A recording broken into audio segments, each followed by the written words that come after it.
Chapter 26. First, he started by trying the simplest front and back flips, then left and right rolls. Although the rapid changes in gravity made his brain somewhat congested, he still completed these actions successfully. Next comes the more difficult moves, first the bell maneuver, then the half-roll inversion, hammerhead maneuver, cobra maneuver. They are all the most difficult and famous maneuvers in flight aerobics. With a lot of bumps and bumps, Yeting completed each of these thrilling and fancy moves. If the special pilots saw this scene, they would definitely shout impossible and then doubt their life.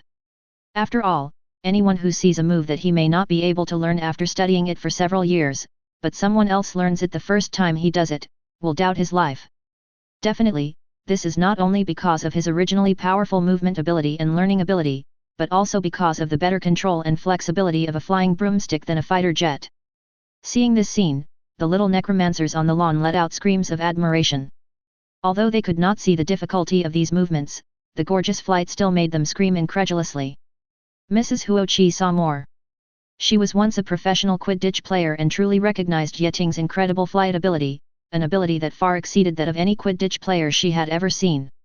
Finally, Yeting slowed down and ended his fancy stunt flight. It wasn't that he didn't want to continue enjoying flight, but the whining sound of the broom telling him that it was already overwhelmed. He had just forced an agricultural machine to spray seeds and perform stunts that only a fighter jet could do. He had no doubt that if he flew like this for a while, the broom would fall apart immediately. Yeting slowly descended amid the praises of his classmates, ready to land just like that. Suddenly, a familiar scream caught his attention. "Help!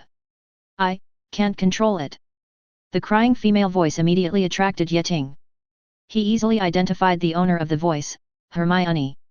Following the sound, she saw Hermione nervously holding her broomstick in the sky a little further away, flying randomly in the sky, and was about to lose her grip and fall. "Be careful!"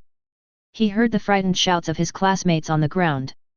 "Hold the broom, tighten your legs, and try to keep your balance," Mrs. Huoqi reminded loudly. "Ting, help her!" someone shouted to Yeting. However, at the moment, Yeting was no longer in his original position. He clamped his legs and flew in the direction of Hermione. Unfortunately, Hermione didn't hold on.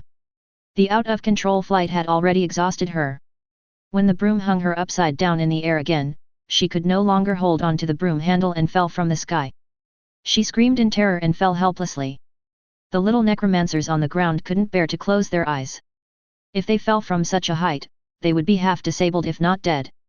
Mrs. Hooch hurriedly took out her wand, trying to cast some spell to stop this, but she was not as proficient in wandless and silent spell casting as Dumbledore, so she was still a step too slow. Only Yeting, ignoring the whine of the old broom, accelerated the flight speed crazily.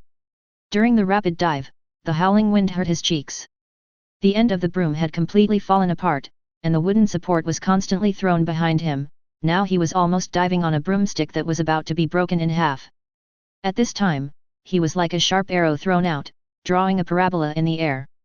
As expected of Yeting, he stayed calm in the face of danger, and his knowledge of physics also helped him a lot. He controlled the time when the broom fell apart, so that the broom could maintain the same falling speed as Hermione after losing its levitation ability. Finally, he approached Hermione. Accurate calculations showed that his height at the moment was just below Hermione, and the distance between the two was less than half a meter. So Yeting simply let go of his hands, controlled the broomstick with only his feet, and caught the panicked Hermione with all his strength. Although at this moment, he could feel as if his arm had been hit hard, it was not heavier than he expected. This is because Yeting controls the speed of the dive. He cleverly adjusted the vertical speed of his dive to be the same as Hermione's falling speed, so that when he caught her, he only had to bear the horizontal force. However, this leads to another problem. They were falling too fast, and now too low for him to slow down. However, all this did not make him feel any panic. He was still very calm and used all his strength to adjust in the air. He just turned the broom in a different direction and crashed into the forest next to him. Just hearing a crash, the two of them rushed into the canopy of the big tree. Yeting held Hermione in his arms as much as possible. The hard branches hit him and scratched his skin, but the tree crown also effectively buffered the gravity of their fall. Unfortunately, their original diving speed was still too fast. The two people just passed through the crowns of several trees in succession, breaking many branches, and then fell to the ground, rolling for several meters before they could stop. Chapter 27. Yeting and Hermione fell into the woods together. Mrs. Huoqi and the little necromancers surrounded them one after another, and the scene was chaotic. Hermione was helped up first. Her long curly hair was in a mess, and she was covered in wood residue. Her little face was pale, but she was not injured. Yeting, who was taller than her, held her in his arms. Protected her very well. Her roommates Lisa Depan and Padma Patil rushed forward and hugged her, whispering comfort. However, compared to Hermione, Yeting was much worse off. In order to protect Hermione, he took most of the damage whether he hit the tree canopy or fell to the ground. Today's Yeting can no longer simply be described as embarrassed. Blood flowed through his messy black hair and onto his face.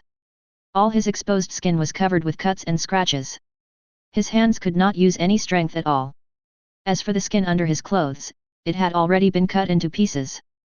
Bruised. In fact, it was a complete accident that Yeting had not suffered any fractures or severe bleeding.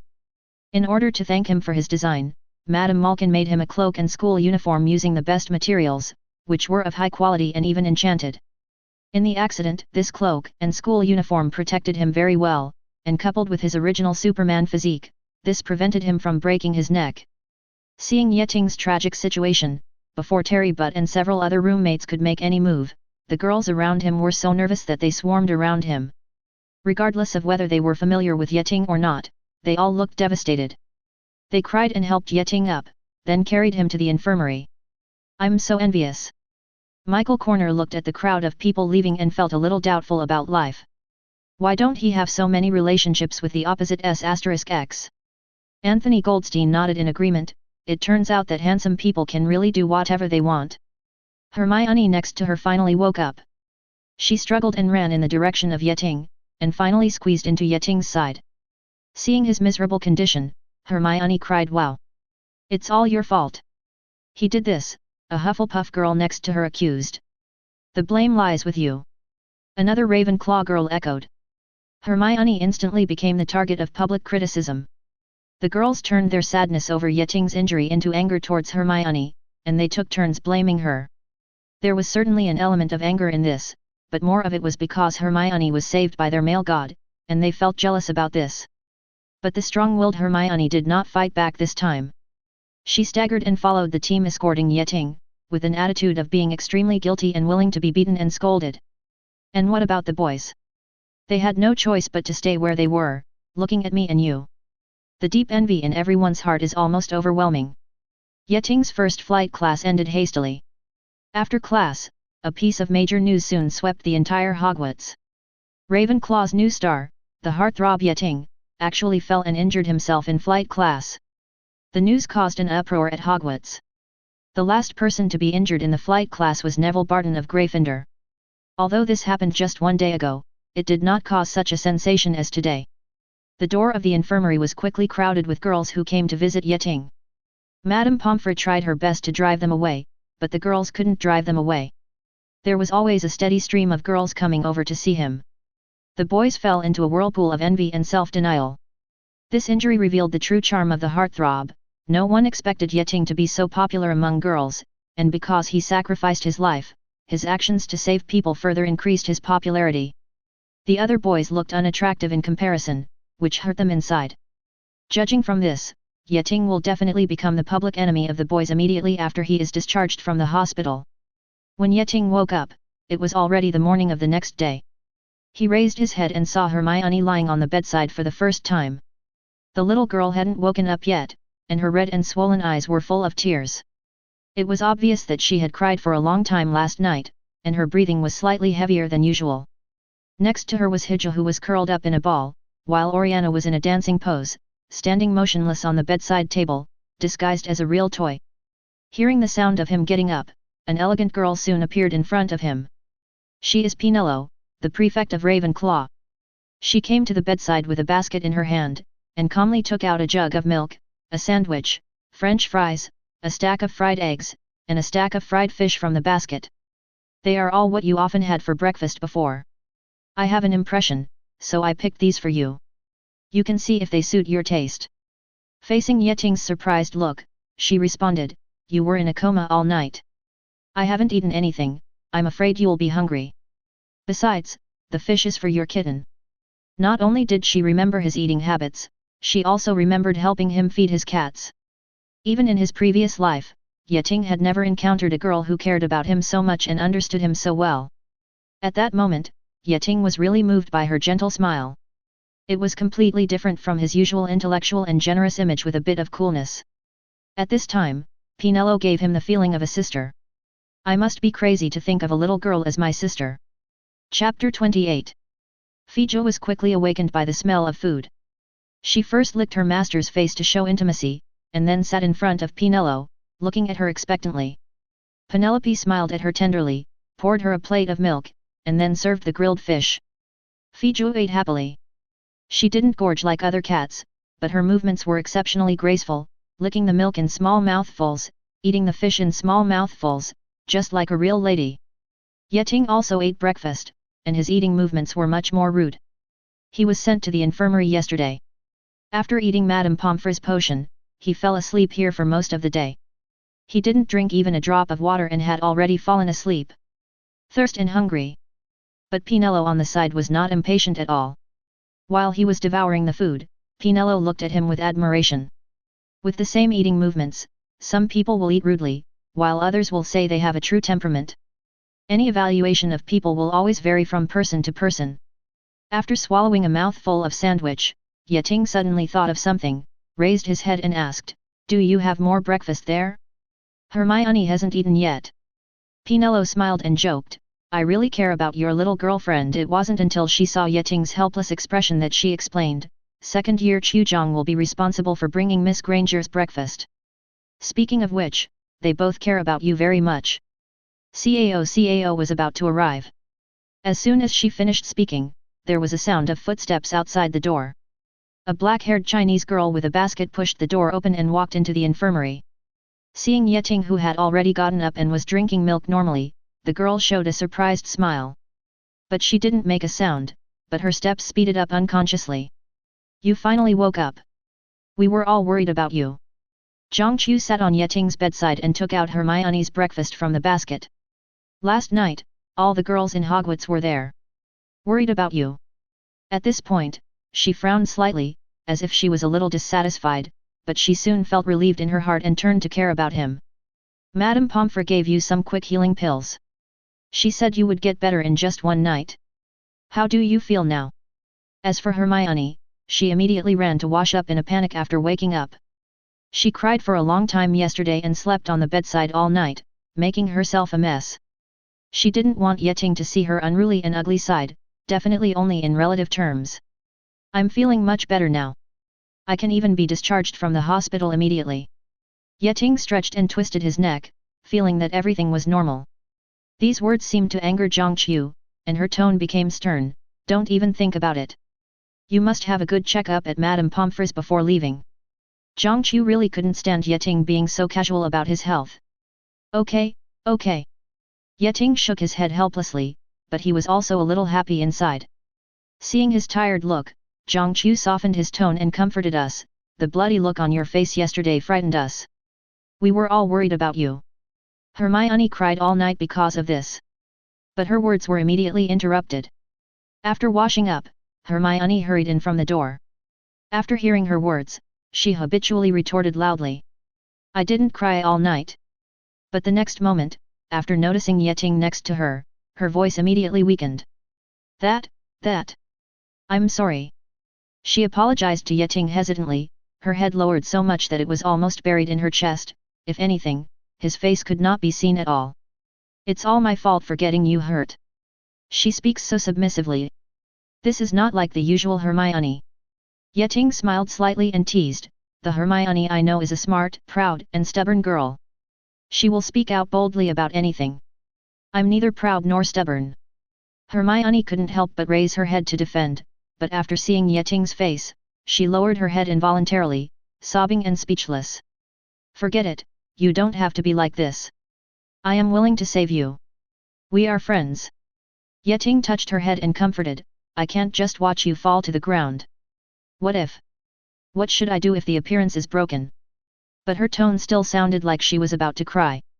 "But, if I hadn't acted recklessly, I wouldn't have almost fallen down and hurt you. Really? Yeting was a little surprised. Then why are you so reckless? I saw you fly so well, I thought I could do it too. At this point, she couldn't continue and cried out wow. Zhangqiu hurriedly found tissues for her. Sure enough, the proud Miss Know-It-All always refused to admit defeat. Whether it was studying or doing sports, she always wanted to be the best. But I really didn't expect that in the original work, she was not good at flying, but she didn't do it so exaggeratedly. Chapter 29. According to Yeting's analysis, it was precisely because after Hermione got to know him, she found helplessly that Yeting could overwhelm her in everything, so Hermione, who refused to admit defeat, became obsessed with surpassing Yeting. As a result, her obsession with surpassing Yeting actually allowed her to overcome her fear of flying broomsticks. This led to this accident.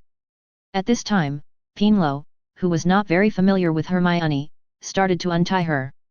Miss Granger, you have to believe that there are indeed geniuses in the world. She comforted Hermione while casting a complicated look at Yeting. The knowledge that we have worked so hard to learn, they only need to look at it. We can learn it once. The magic we practice over and over again can be cast by them on the first try. Some people will be unconvinced by this. They work hard and do everything they can to compete with geniuses. Sometimes hard-working mortals will defeat lazy geniuses. The worst-case scenario is that the genius not only learns faster than us ordinary people, he also works harder than us ordinary people. In this case, ordinary people who want to surpass the genius will only get a bloody head. But why should we compete with geniuses? We should accept the gap in ability calmly, and then compare ourselves and those with the same ability as ourselves, so as not to destroy ourselves and lose our self-confidence. We only have to show off our strength. We'll hurt ourselves. Besides, she glanced at Yeting melancholy, and added, even I have never seen another genius of his level. He is a real special case, isn't he? Hearing her words of relief, Hermione sobbed and nodded, feeling relieved. But Yeting could only touch his nose in embarrassment. Being said so in front of his face did make him feel a little strange, but he still took the opportunity to comfort Hermione. Actually, we all know your character, so it doesn't matter how strong you are. But don't make fun of your own life when you are trying to be strong. My injury this time is just a minor matter. At least I still have a chance to save you. But what if you have an accident again and I can't save you even if I get injured? In this way, Yeting coaxed and reasoned, and finally made Hermione stop crying, and her tears turned into laughter. He felt like he was taking care of these little girls now like he was taking care of his daughters. He really hopes that they can mature quickly, otherwise. Well, it's hard to start. The storm in the infirmary this morning was over. But what follows is the beginning of this helpless day. After hearing that Yeting finally woke up, there was once again a queue of visiting girls at the door of the infirmary. Soon, Yeting had to sink into the pile of makeup and powder. He forced himself to put on a stiff smile and entertain the visiting girls one after another. All of a sudden, all kinds of flowers and gifts were placed next to his hospital bed. Most of the gifts were food, but Pinero and Zhangqiu were determined not to let him try them. They believed that there was a high possibility that the food sent contained love potions. Next, Professor Dumbledore and Professor Flitwick also visited him one after another. The former greatly praised Yeting's noble behavior of sacrificing himself to save others, and gave Ravenclaw 20 points. After leaving the infirmary, Dumbledore secretly sighed. The genius recruited from Wu's orphanage this time did not go down the wrong path. While expressing condolences, Professor Flitwick told Yeting that he had great flight ability and the academy hoped to recruit him to join the Ravenclaw Quidditch team. Yeting is still quite interested in Quidditch. In his previous life, he was not good at sports, so he paid limited attention to various sports events. But after being reincarnated as a human, he not only has powerful magic ability, but also belongs to the Superman category in terms of sports ability, definitely not too much, firstly because he is not yet an adult, secondly, because of his strength. The Superman's speed and reaction ability lie not in his natural strength, but in his ability to grow with unlimited training. Therefore, he now has a new interest in sports. Who doesn't want to do more of what they are good at? First of all, he did not participate in any sports activities in his previous life. Legend has it that he gained the attention of his classmates and the popularity of girls by showing off his prowess in football and basketball games. This kind of plot experience is even worse for a otaku like him. Far away. Secondly, although his main focus is still on learning magic and developing Lolita. Now that he has an opportunity to show off in front of others in his spare time, why not? It seems that as he spends a long time with the little necromancers, he sometimes becomes a little childish. All in all, Yeting was definitely happy to join the Quidditch team, so he readily agreed to Professor Flitwick's request. Under the strong advice of Zhongqiu and Pinello, for health reasons, Yeting reluctantly stayed in the infirmary for another day before being discharged. After he was discharged. Chapter 30. After Yeting was discharged from the hospital, Roger Davis, the Quidditch captain and chaser of Luck Wenlaw, immediately approached him and sincerely invited him to join the Quidditch team as a seeker. In a Quidditch match, each team has 7 players, including 3 chasers, 2 beaters, a keeper, and a seeker. 4 balls are also used in the game, a quaffle, 2 bludgers, and a golden snitch. The goalkeeper is responsible for guarding his team's goal posts and preventing the opponent's players from scoring goals. The 3 chasers are responsible for throwing the quaffle into one of the other team's 3 goal posts to win points for their team. The 2 hitters are responsible for the ball player protects his teammates from being hit by the bludger and hits the bludger to the opposing player.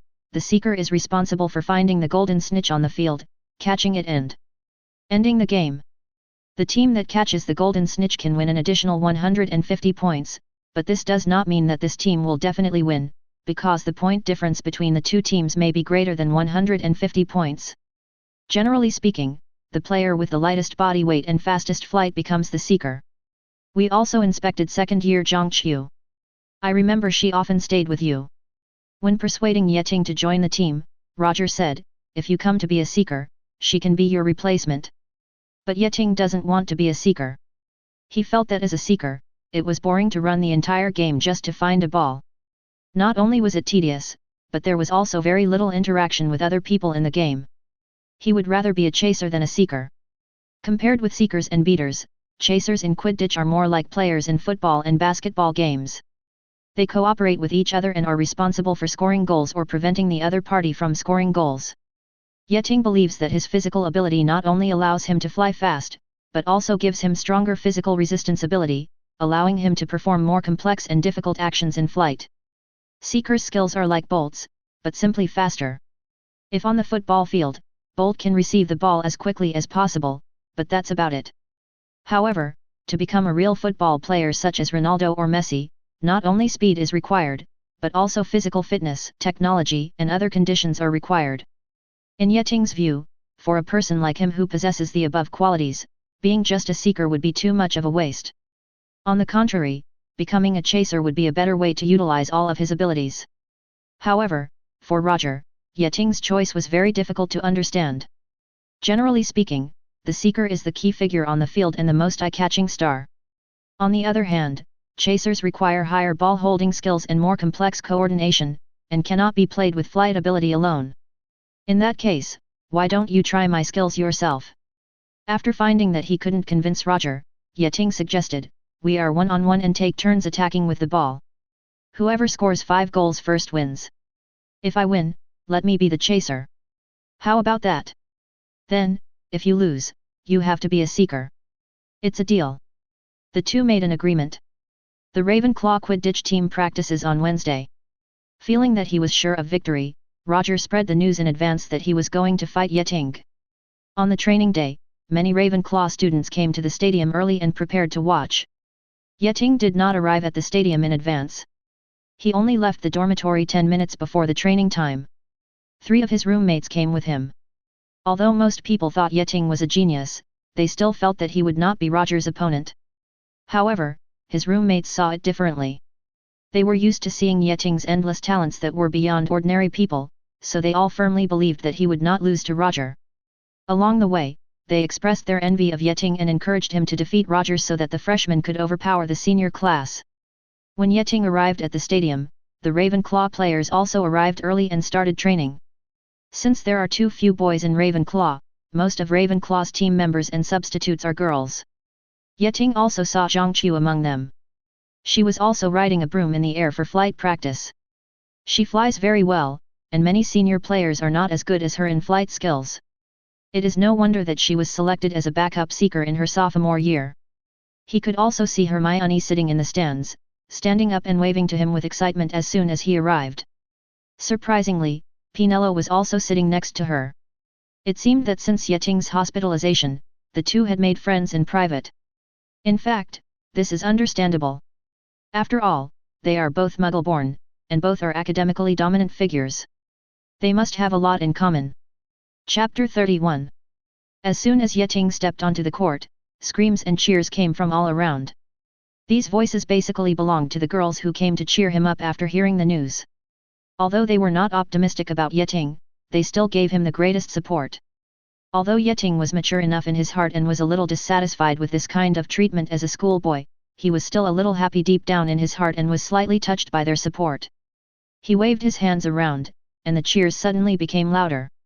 In the training ground, Roger walked towards Yeting on the sidelines carrying 2 brooms. He threw one of them to Yeting and asked, "How's it going? Are you ready? Do I need to give you time to warm up?" Yeting shook his head and refused, "No, let's start the game now." "Okay, the game starts now. I'll let you attack first, and don't say I bully you then." Roger was a little proud. He got on his broom, randomly picked one side of the goal as his half, and flew over. The players around him also stopped one after another, and a chaser threw the quaffle towards Yeting. Yeting casually caught the ball and grabbed the ball firmly without showing any signs of timidity. The players walked outside the venue one after another, and when passing Yeting, they greeted him friendly. When it was Zhangchu's turn, she trotted up to Yeting in public, blushed and whispered in his ear, "Come on, you will definitely win." Then she ran away shyly. This slightly childish charm made Yeting's heart shudder a little. He seriously doubted whether he would become a Lilicon under the temptation of these little witches. Clearing all distracting thoughts from his head, Yeting held the quaffle in one hand and flew to the goal on the other side on his broom. He tried flying twice first to get a little familiar with the unfamiliar broomstick under his crotch. Just like Roger rides, this is a slightly older Sweep 5-star flying broomstick. Compared with Nimbus 2000, the speed of Sweep 5-star is not that fast, but it has an excellent braking system, that is to say good at speed and direction control. Yeting soon became familiar with its performance. Then, he nodded to the referee who had been waiting for a long time. The referee, another chaser on the team, loudly announced the start of the game. The two were riding broomsticks, hovering in front of the goals on both sides, looking at each other from a distance. In Roger's opinion, Yeting at the moment seemed too calm, abnormally calm.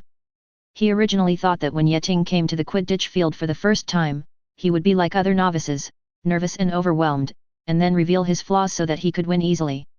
However, the person in front of him was completely beyond his expectation. Yeting was not at a loss, but was calmly hovering in front of the goal with the quaffle in hand, constantly changing his direction, and posing to accelerate at any time, as if always ready to strike. However, the ever-changing trajectory of the broom made it impossible for Roger to judge where and in which direction he would start, which made it impossible for him to make an immediate interception judgment. For a moment, he was indeed a genius. Roger thought this, but he still firmly believed that he could easily win with his experience and skills. However, the next moment, before he could react, Yeting suddenly exerted his strength. Yeting, who had been circling slowly, instantly turned into a bolt of lightning.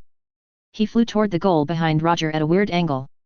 Based on Roger's experience, he can judge the huge amounts of pressure that Yeting's acceleration will exert on him when he accelerates instantly, as well as the centrifugal force of rapid steering. These are things that ordinary small necromancers simply cannot bear. He is truly an extremely powerful genius. Not only in magic, but also in his athletic abilities, he is unrivaled. He quickly pulled the broom handle and hurriedly turned to speed up, trying to stop Yeting midway. But it was too late. Roger could only watch helplessly as Yeting whizzed by from his upper left, rushed into his scoring area, and then threw the quaffle into the goal almost from zero distance. 1:0 when the player who acted as the referee told the score, even he couldn't believe it. A newcomer who had never played Quidditch before and was riding a broomstick for the second time actually scored a point ahead of their captain. Are all the newcomers this strong now? He has some doubts about life. In the audience, all the girls cheered loudly after being quiet for a second. Their male idol, Yeting, really lived up to their expectations and really scored against the captain of the Ravenclaw Quidditch team. With the current start, even if Yeting loses in the end, it will be a glorious defeat. This point alone is enough to prove his ability. Among them, Hermione and Pinello were particularly excited. Even Pinello, who was usually intellectual and cool, was like a little fangirl at the moment, blushing and shouting Yeting's name loudly.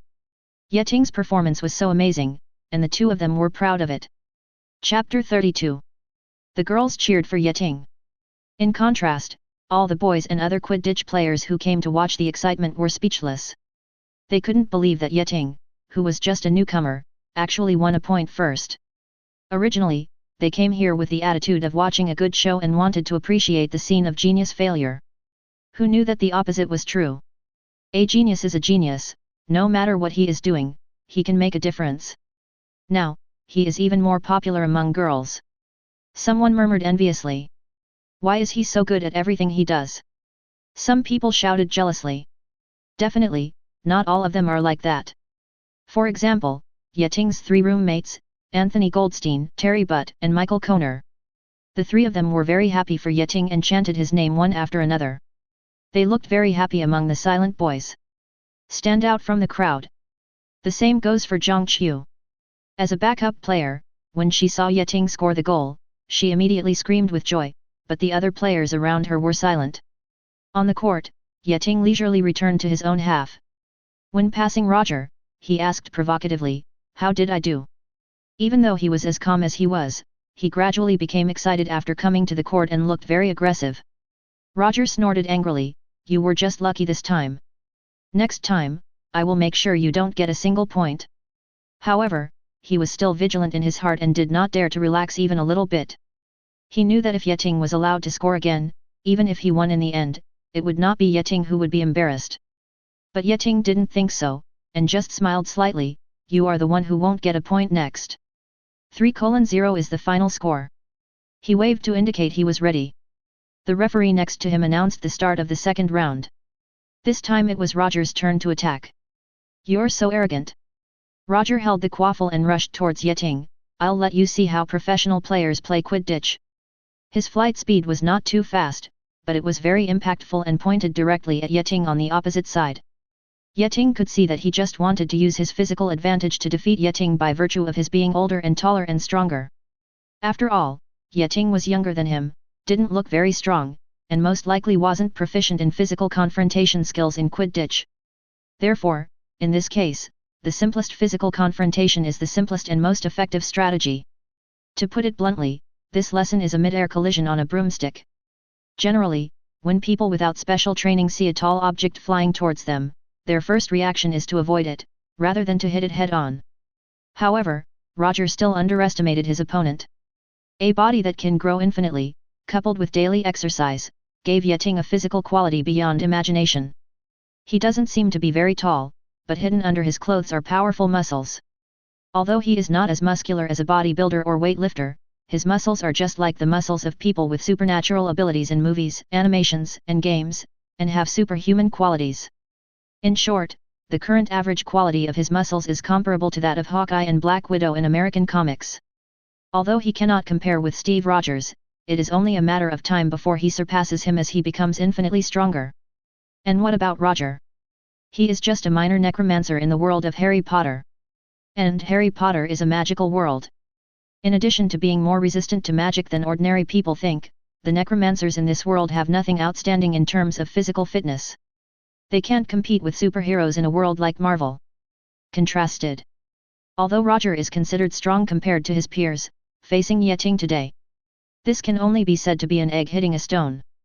Facing Roger, who was flying towards him and trying to overpower him physically, Yeting's choice was to confront him head-on. He also flew in the direction of Roger, showing no fear at all. At first, Roger thought he was bluffing, and just wanted to scare him through a head-on confrontation, forcing him to change direction temporarily and lose the opportunity. He felt that as long as he didn't change direction first, Yeting would definitely change direction to avoid him before the two collided. However, when the two got closer and closer, Roger realized that he was wrong. The newcomer on the opposite side is not pretending to be tough, but he is really not timid. He had no choice but to bite the bullet. After all, as the captain and senior, he couldn't lose his momentum. As for what would happen if Yeting was hit by an accident, he couldn't care about it anymore. The two just bumped into each other. The second before the collision, Roger was still surprised. He had no idea that his opponent would actually hit him like a dumbfounded man, without even turning slightly to reduce the impact. He sighed secretly. Did he overestimate Yeting? He also subconsciously turned around, fearing that a head-on collision would cause Yeting to have a big accident. Then he would be guilty of a serious crime, and no girl in the school would be able to forgive him. At the moment, the girls outside the court were speechless. They did not believe that Yeting, who was slightly smaller than Roger, could compete with him head-on. The result of the collision between the two is destined to be a tragedy. Some girls have closed their eyes and can't bear to watch anymore. Hermione and Penelope turned pale, biting their lips, feeling extremely nervous. Chapter 33. No one is optimistic about Yeting, and his failure seems to be destined. But the next second, when the two collided, Roger finally understood why Yeting dared to confront him head-on. Roger's left shoulder and Yeting's left shoulder collided together. The collision of flesh, with the blessing of speed, actually produced a muffled sound of bang. Immediately afterwards, Roger felt an overwhelming force attack him from the shoulder, sending him flying with his broom. The next moment, the pain overwhelmed him. There were stars in his eyes and his body felt like it was completely falling apart. His hand could no longer hold the ball, and the quaffle flew far away under the impact. At that time, he felt that he was not bumping into a new student who was even thinner than him, but a high wall. He remembered that on platform 9 3/4, some stupid muggles discovered that the necromancer had entered the platform through the wall, and curiously wanted to imitate it, but the result was that it was mounted on the wall. At the time, he thought muggles were stupid and ridiculous. But now, he felt that at the moment he was no different from those muggles. He began to be grateful for his choice to turn sideways and avoid a head-on collision. If this collision really happened, then he himself might be knocked off the broom, in which case he would be humiliated. Now just being knocked away is the best result. With great difficulty, he managed to steady the broom with perseverance, and this prevented him from having a bigger accident during the performance. However, at the moment, the quaffle had long been in the hands of Yeting, who had won the confrontation. In other words, this round ended with his offensive failure. After a long time, the referee on the side was stunned and announced the score. There was an uproar outside the stadium. For Yeting himself, the result after the head-on confrontation was reasonable, but for the onlookers, this was completely unexpected. Including the girls who supported Yeting, everyone couldn't believe their eyes. Who can believe that the seemingly weak Yeting actually knocked the tall Roger away, but nothing happened to him, as if his opponent didn't use any force at all. Is there a dragon hidden under that exquisite cloak? Immediately, the girls cheered even louder. It turned out that their male god still had such an advantage. He was actually so strong.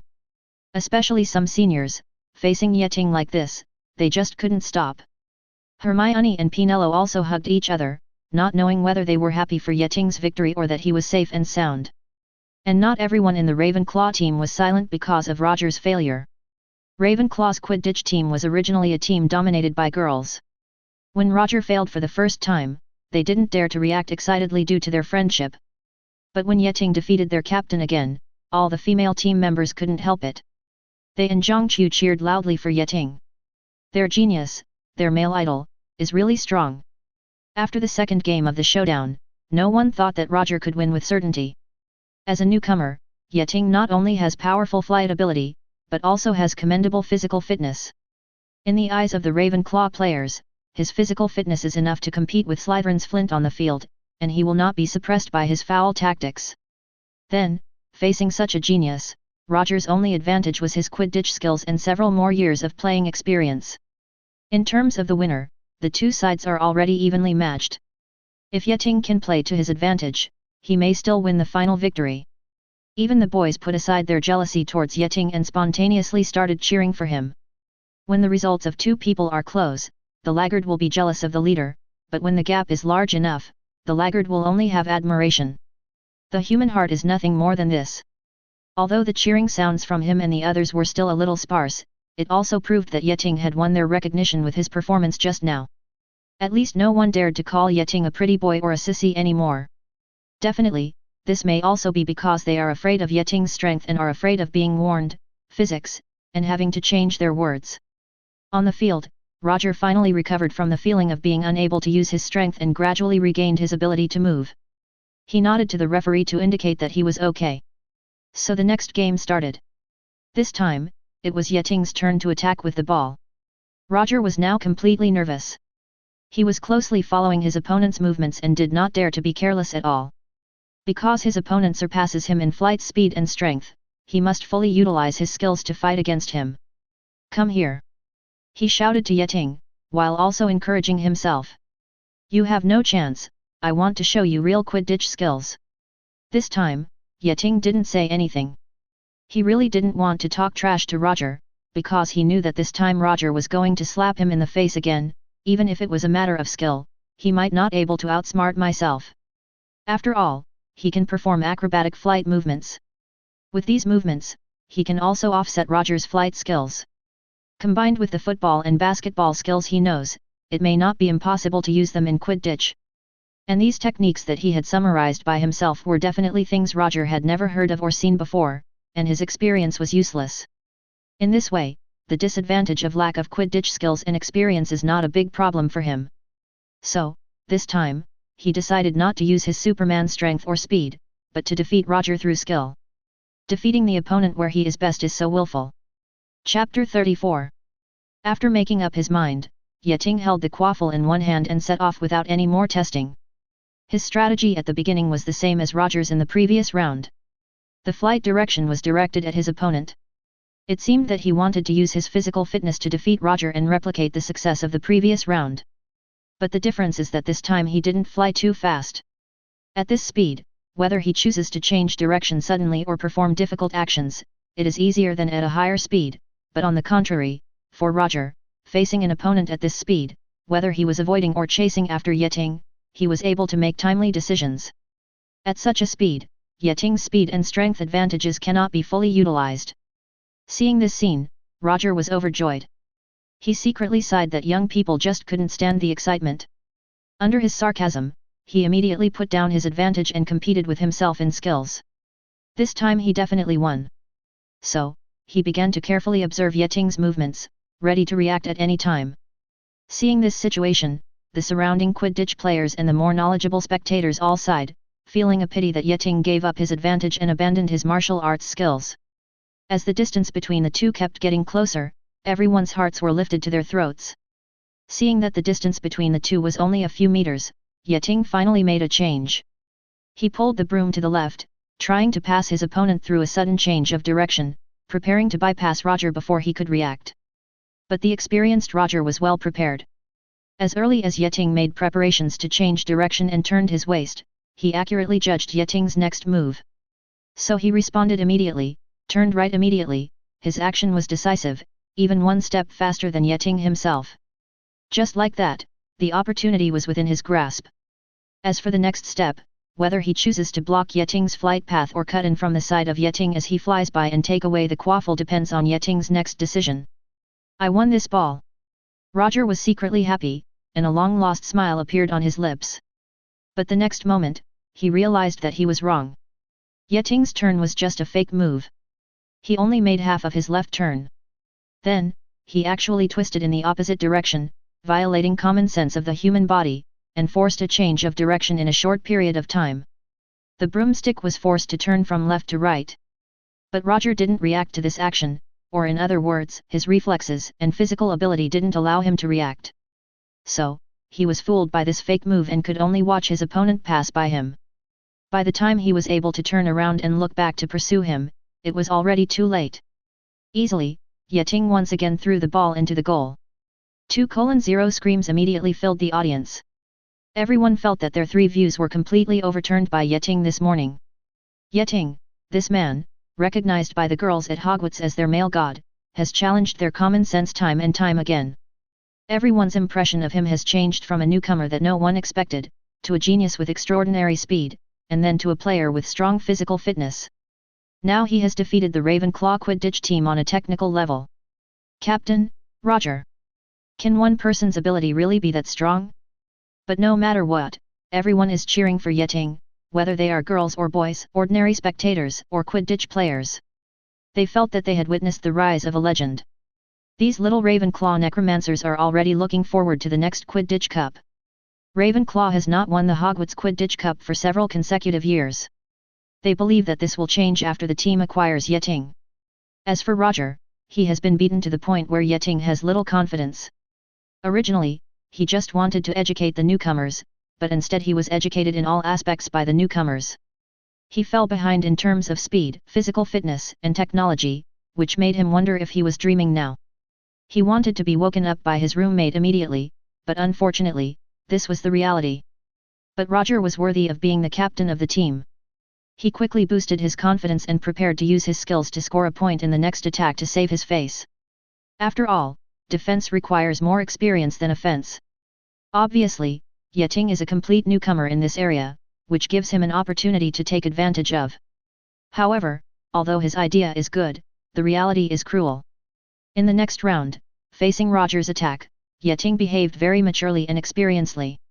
He was not in a hurry to intercept Roger head-on, or pursue him with random whistles. Roger was quite calm when he skillfully broke through his defense from the direction of his blind spot. When Roger passed behind him, he quickly turned the broom in a 180-degree turn, and then used his speed advantage to forcefully catch up with Roger from behind. While catching up and passing him, he relaxed his ape arms. Steal the quaffle into your hand. Such an operation once again aroused constant applause and cheers at the scene, but this was no longer as enthusiastic as the last time. It was not that his performance was bad, but that everyone was numb to his extraordinary performance. Chapter 35. In the fifth game, it was Yeting's turn to attack. This time, he changed his routine again. Faced with Roger's strict defense, he simply didn't even consider breaking through and shot from a long distance away.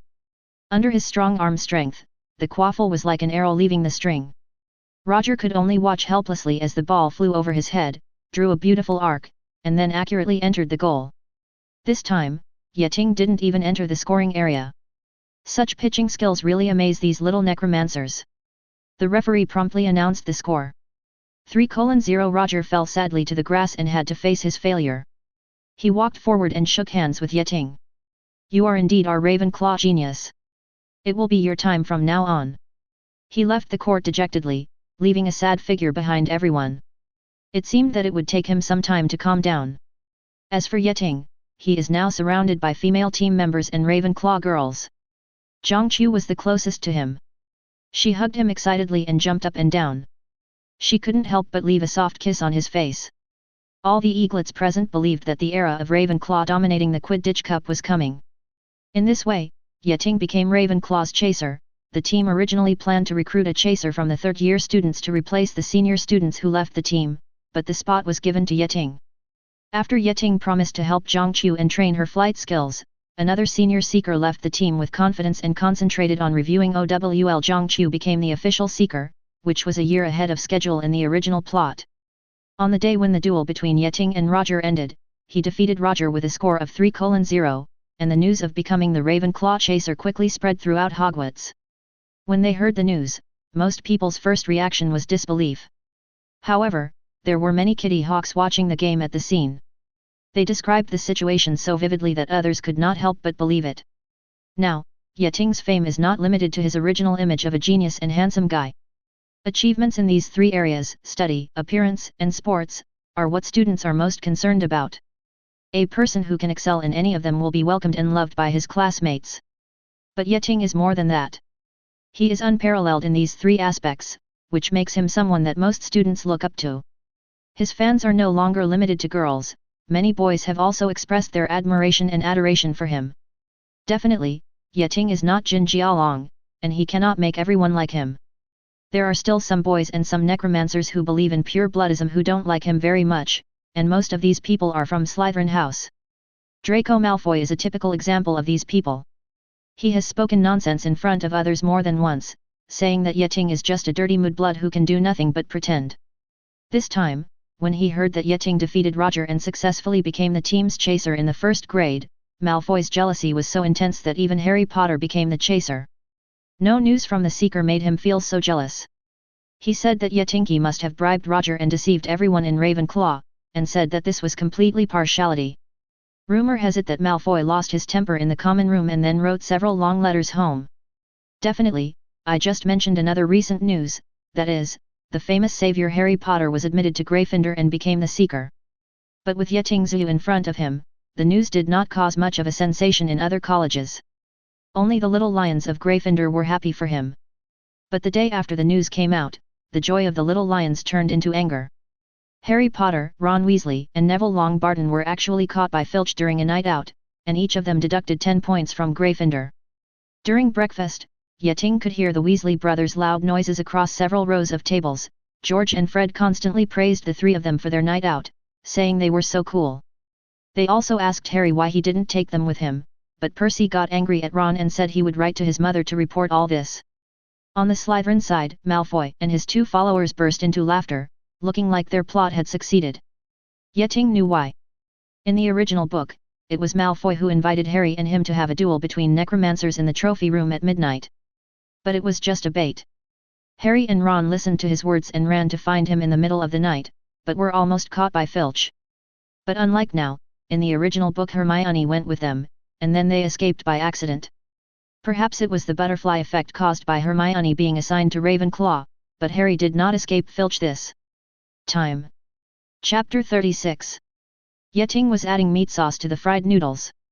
Anthony Goldstein, who was next to him, poked him and whispered in his ear, "Hey, great genius, have you heard?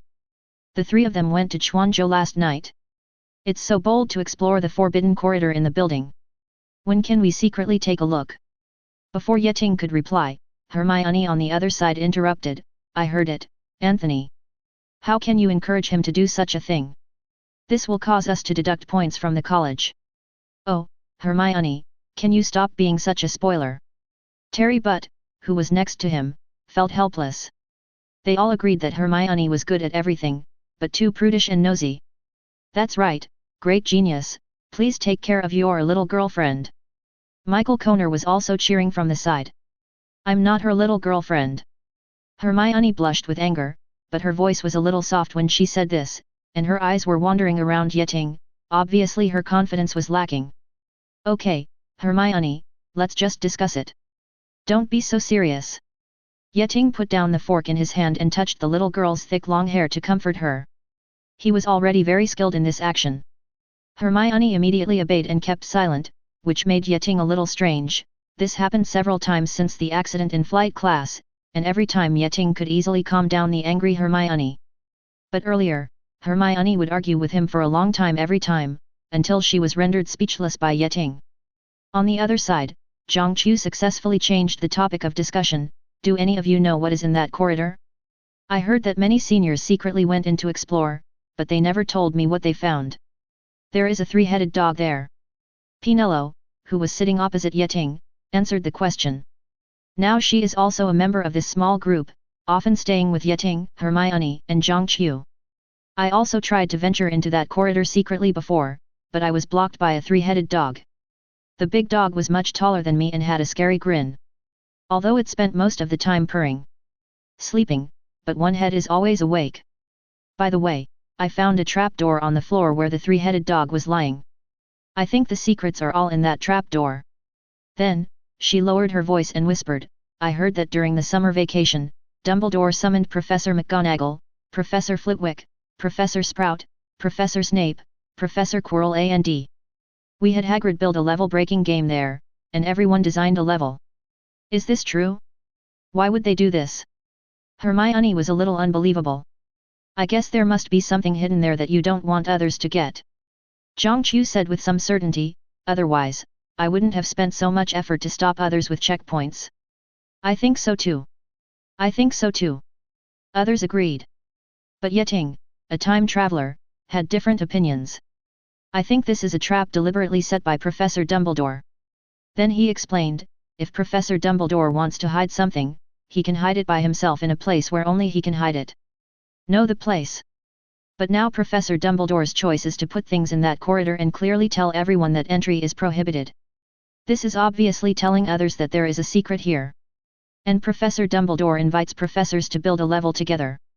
The news has spread, further supporting this conclusion. Professor Dumbledore originally did not want to hide the secret, and it is even possible that he just wanted to let everyone know what was hidden there. The function of the checkpoint is to filter. Ordinary students cannot pass the checkpoint. Only those with strength can pass the checkpoint and discover what he hides. And this is his purpose. At this point, he paused deliberately. Around him, 3 girls and 3 roommates all cast their expectant and approving glances at him, so he continued. I think these levels may be Professor Dumbledore's test for us.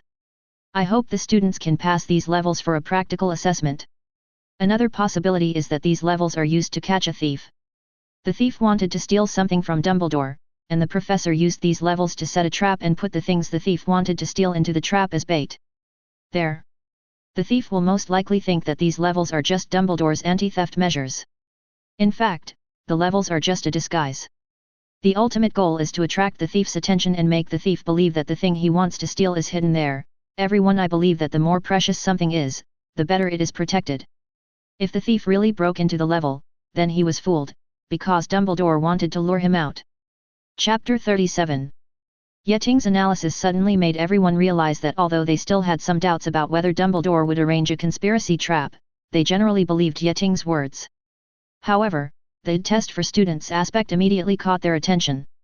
The 3 roommates gathered together and murmured for a while, then turned to Yeting and told Yeting that the 3 of them were going to challenge the levels in the corridor together. We won't take you with us. Anthony explained to Yeting, you are too strong.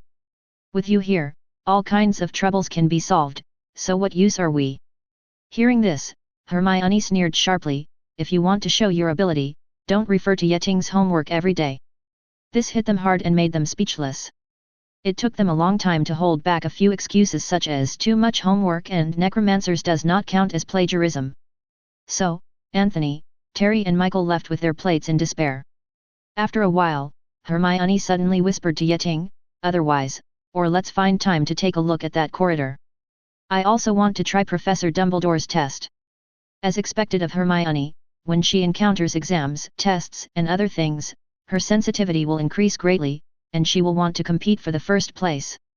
So he readily agreed, because he was indeed somewhat interested in the magic stone hidden in the magic mirror. Then, they invited Pinello and Zhangqiu to explore together. Pinello expressed interest in accompanying them on another trip, but Zhangqiu refused. I hate those scary magical creatures. She explained, I feel scared when I think of those 3-headed dogs with grinning teeth and saliva, so don't call me. When it came to the time for action, Yeting gave another idea, I don't think we need to rush to explore, because we don't even know what else is there besides the 3-headed dog. I think we should first find a way to deal with the 3-headed dog. Follow the dog's approach and then make plans. In other words, we should go to the library and take a look. I remember that there is a monster book of monsters that records many dangerous magical creatures. This animal is very likely to be mentioned. Hermione analyzed. In response, Yeting nodded in agreement, but he added, actually, there is a more direct way, which is to find the designer of this level and get more clues from him. Do you think that in Peen Lottie among the professors here, who would regard a 3-headed dog as a checkpoint? After the 3 were silent for a second, they gave the answer in unison. It's Hagrid. The 3 girls suddenly realized and reacted immediately, and then they all cast admiring glances at Yeting. You are really witty. I actually thought of thinking about the problem from this perspective. Yeting waved his hands modestly, and then suggested, now let's stay put for now. On the one hand, we can check the habits of the 3-headed dog in the library, and on the other hand, we can find an opportunity to ask Hagrid. In fact, Yeting feels that he now has the ability to reach the end of the level alone. He has read the original work and knows what the levels are. The 3-headed dog in the first level can actually be left to Fija to deal with. Although Fija cannot yet transform into a human form, she can already fight with demonic power. She will definitely be unable to face an opponent of the level of the fire dragon. But defeating a 3-headed dog is more than enough. The devil vines in the second level can be dispelled with flames, and he can use the fire spell. The third level involves riding a broom to capture Flight's key, and this is his strength. The fourth level is giant necromancer chess. The challenger must use necromancer chess to defeat the opponent. Although he does not know how to play this game yet, with his intelligence, he should not be too slow to learn it. The fifth level tests logical reasoning. Most ordinary necromancers would be blinded, but in front of him, who is considered a master in the Muggle world, Professor Snape's puzzles are only brain teasers. But he doesn't want to clear all the levels right now. Because the last level is the legendary Mirror of East, and the magic stone is hidden in the mirror. This magic mirror can reflect people's strongest desires, and only those who hope to find the magic stone but do not want to use it can remove the stone from the magic mirror. But Yeting couldn't do this at all. He really wanted to use the magic stone. Definitely, although he wants to achieve immortality, he does not want to use the magic stone to achieve immortality, because the immortality achieved through the magic stone has great flaws. The user must drink the potion made by the magic stone every week to maintain immortality, and this eternal life can only keep people alive, but it cannot guarantee youthful vitality. Nico Flamel and his wife are examples. Although they have lived for hundreds of years, they have been old people most of the time. Moreover, Yeting believes that with his ability, he will be able to find a more perfect way to achieve immortality. Even if he cannot do it himself, he will be able to do it in the future through summoning or traveling. After all, there are always some planes that have ready-made methods to achieve eternal life. Chapter 38. Yeting was just curious about the Philosopher's Stone and wanted to use it for experiments to study the secrets of the Philosopher's Stone. Unfortunately, with his current level of magic, he currently does not have the ability to crack the Mirror of East and obtain the Philosopher's Stone by cheating. On the other hand, even if he could get the Philosopher's Stone, he didn't want Dumbledore to find out that he had taken the Philosopher's Stone. Before he was invincible, it was really not a good thing to be targeted by Dumbledore. So he could only take away the Philosopher's Stone in troubled waters, and the best chance would be at the end of the semester, when Harry Potter and Voldemort were competing for the Philosopher's Stone. Since the plot has been changed by him, Hermione is no longer a member of the protagonist trio, so he cannot guarantee whether Harry will be able to successfully reach the final level this time and successfully face Voldemort.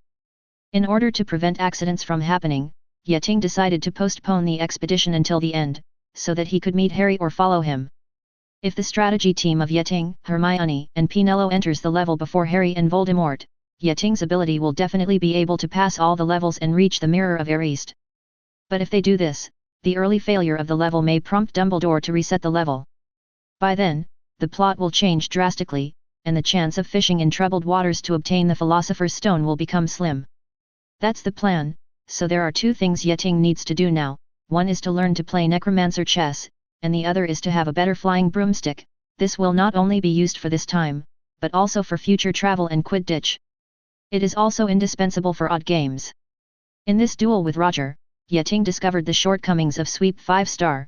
Not only could it not meet Yeting's requirements in terms of speed and maneuverability, but the quality was also not very good. Whenever Yeting wanted to forcibly control when performing extreme movements, he would feel that the broom had reached its limit and might disintegrate at any time, which made him timid and unable to exert his full strength. Definitely, if Roger knew this, he might be so devastated that he would give up Quidditch completely. When it comes to broomsticks, Yeting has his own idea, which is to make a broomstick that suits him by hand instead of buying a ready-made broomstick. The broomsticks in the Harry Potter world are all made of ordinary wood. Although these woods originally have certain magical properties, they are generally too ordinary. The same is true for wands. But in terms of materials, Yeting also has his own advantages. He can perform an interdimensional summoning once a month. Although most of the time he gets nothing, he can occasionally summon some good things, including many rare materials. A long time ago, he summoned a branch of Garniel. Garniel is the mother tree where Avina, the crow demigod, lives in World of Warcraft. It was not famous originally, but its 3 seeds grew into 3 famous world trees, namely Noda Hill, Tita Hill, and Woda Hill. These 3 trees, Noda Hill, were enchanted by the guardian dragon, sealing the new well of eternity created by Illidan, and became the mother tree of the Proxima Midnight Elves. Tita Hill is another major habitat of the Proxima Midnight Elves. Darnassus, the capital of the Proxima Midnight Elves, is located in Tita Hill. Voda Hill is located in Northrend. It could have been the first world tree for the Proxima Midnight Elves. However, due to its roots being too deep, it even reached the lair of the ancient god Yog-Saron, triggering the power of Yog-Saron. Leaked, and the result was ruined. As the mother tree of the world tree, the power contained in Garni can be imagined. This branch is Aviana's favorite and most common branch. It contains powerful magic. The wand made from it can definitely surpass all the wands in the Harry Potter world, including the legendary Elder Wand. However, Yeting did not want others to know the existence of this branch, so the branch was temporarily stored until he learned how to make a wand. In addition, Yeting also obtained some other materials, such as Tiamat's long beard, golden fleece, and other things that only appeared in legends, but Yeting could feel that these 2 materials came from the same world. Shape month. On the summoning day a few days ago, he was lucky enough to summon two mythical woods, Fuzang and Ruomua branches. In mythology, Fuzang is the sacred tree when the sun rises, and Ruomua is the sacred tree when the sun sets. Not to mention the originally powerful properties of the two materials, they also have the symbolic meaning of sunrise and sunset. These symbols are actually quite important in magic. In terms of making broomsticks made from these two types of wood can even have the flight speed of the golden crow to patrol the earth. But before making his own broomstick, Yeting had to find a laboratory first, and then buy a few broomsticks to take apart for research. In fact, there is a place in Hogwarts that is very suitable as Yeting's laboratory, and that is the Room of Requirement. Chapter 39. The Room of Requirement is located on the 8th floor of Hogwarts Castle opposite the tapestry where the troll beats Barnabas. The method of entering this room is unusual. The user must concentrate on thinking about the required location and walk through that section of wall 3 times. After that, a very smooth door will appear on the wall. Through this door, one can enter the Room of Requirement. Yeting has personally tried the Room of Requirement. According to his understanding, this room is not essentially a single room, but many different subspaces. These subspaces were originally a chaos. Under the magic of the Room of Requirement, many different rooms were shaped based on the user's imagination. The largest subspace in the Room of Requirement is a garbage dump. All the things that have been cleared away by the teachers and students of Hogwarts using the disappearing spell are piled here. According to the original book, one of Voldemort's Horcruxes, Ravencrow's crown, is also hidden among them.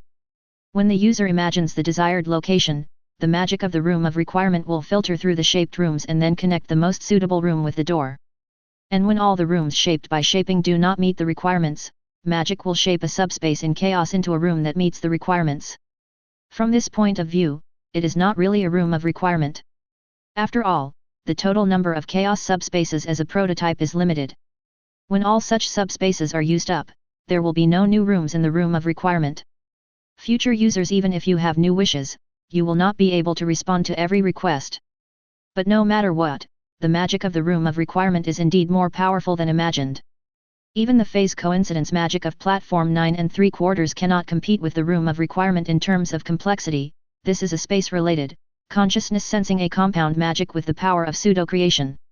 Although Yeting's study of magic spells has just reached the 2nd grade, he can still judge that it is impossible to create the Room of Requirement with only modern magic spells.